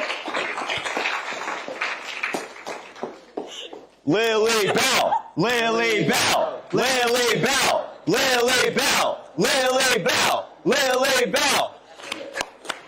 Did I get a speech? Just one last one. Since October, I have come to learn and and discover quite a few things. One of those, including my major. My major is going to be political philosophy.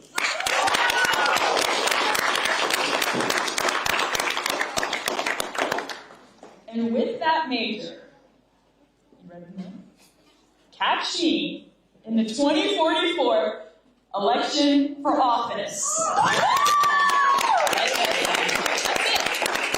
I'll say I love you guys. Also, thank you. Thank you, Lily Bell. Of course. Congratulations.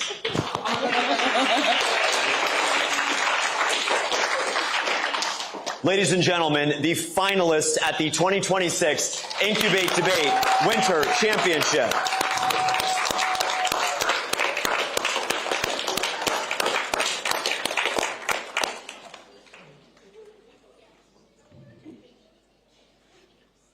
You guys can be seated. Thank you. Where's Peter? Where's Peter, Elijah, now? Elijah's over there. Where's Peter? I don't know. Where's Peter? Actually, where's Corbin? Come back up here. Let's take one as a group, actually.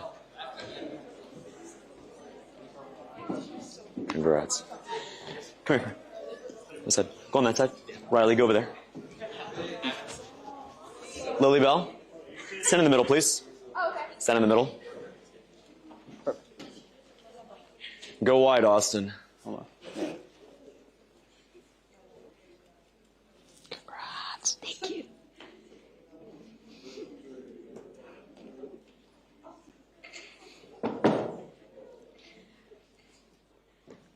Great job, guys. Killer. Killer. Good work, everybody. You had the worst food poison at SDI, didn't you?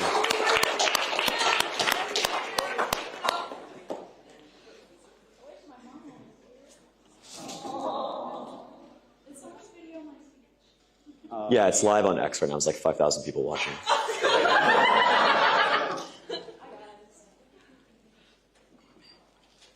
Why are you being shy? Say them talk. I'm bashful. All right, guys, we're good. Thank you. You're finalists. Exit stage right. All right, in conclusion, Peter? Where's Ian? Where's Ian? I don't know. He's in the other building. Can you recognize him? As you all know, Incubate Debate has been and always will be a free debate league to make sure that every student across the state of Florida can access the incredible activity that is debate. Today would not have been possible without someone that I have come to know and really cherish our friendship, Mr. Riley Wayne Parentoni.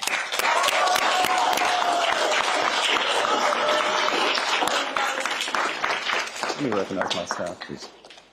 And all of this would not be possible. I would not be here if it wasn't for my amazing staff here at Incubate. We have Mr. Elijah Miller.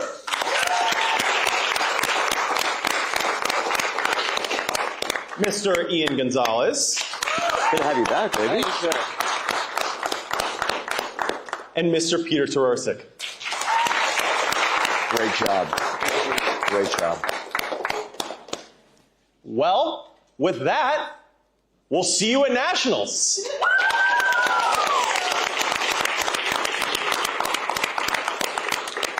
If you're in Tribunal, we'll see you tomorrow. Have a great one, guys. See you soon. Good that. We're good. So what I said was, Lev, you're gone. If you qualified for one semi, if you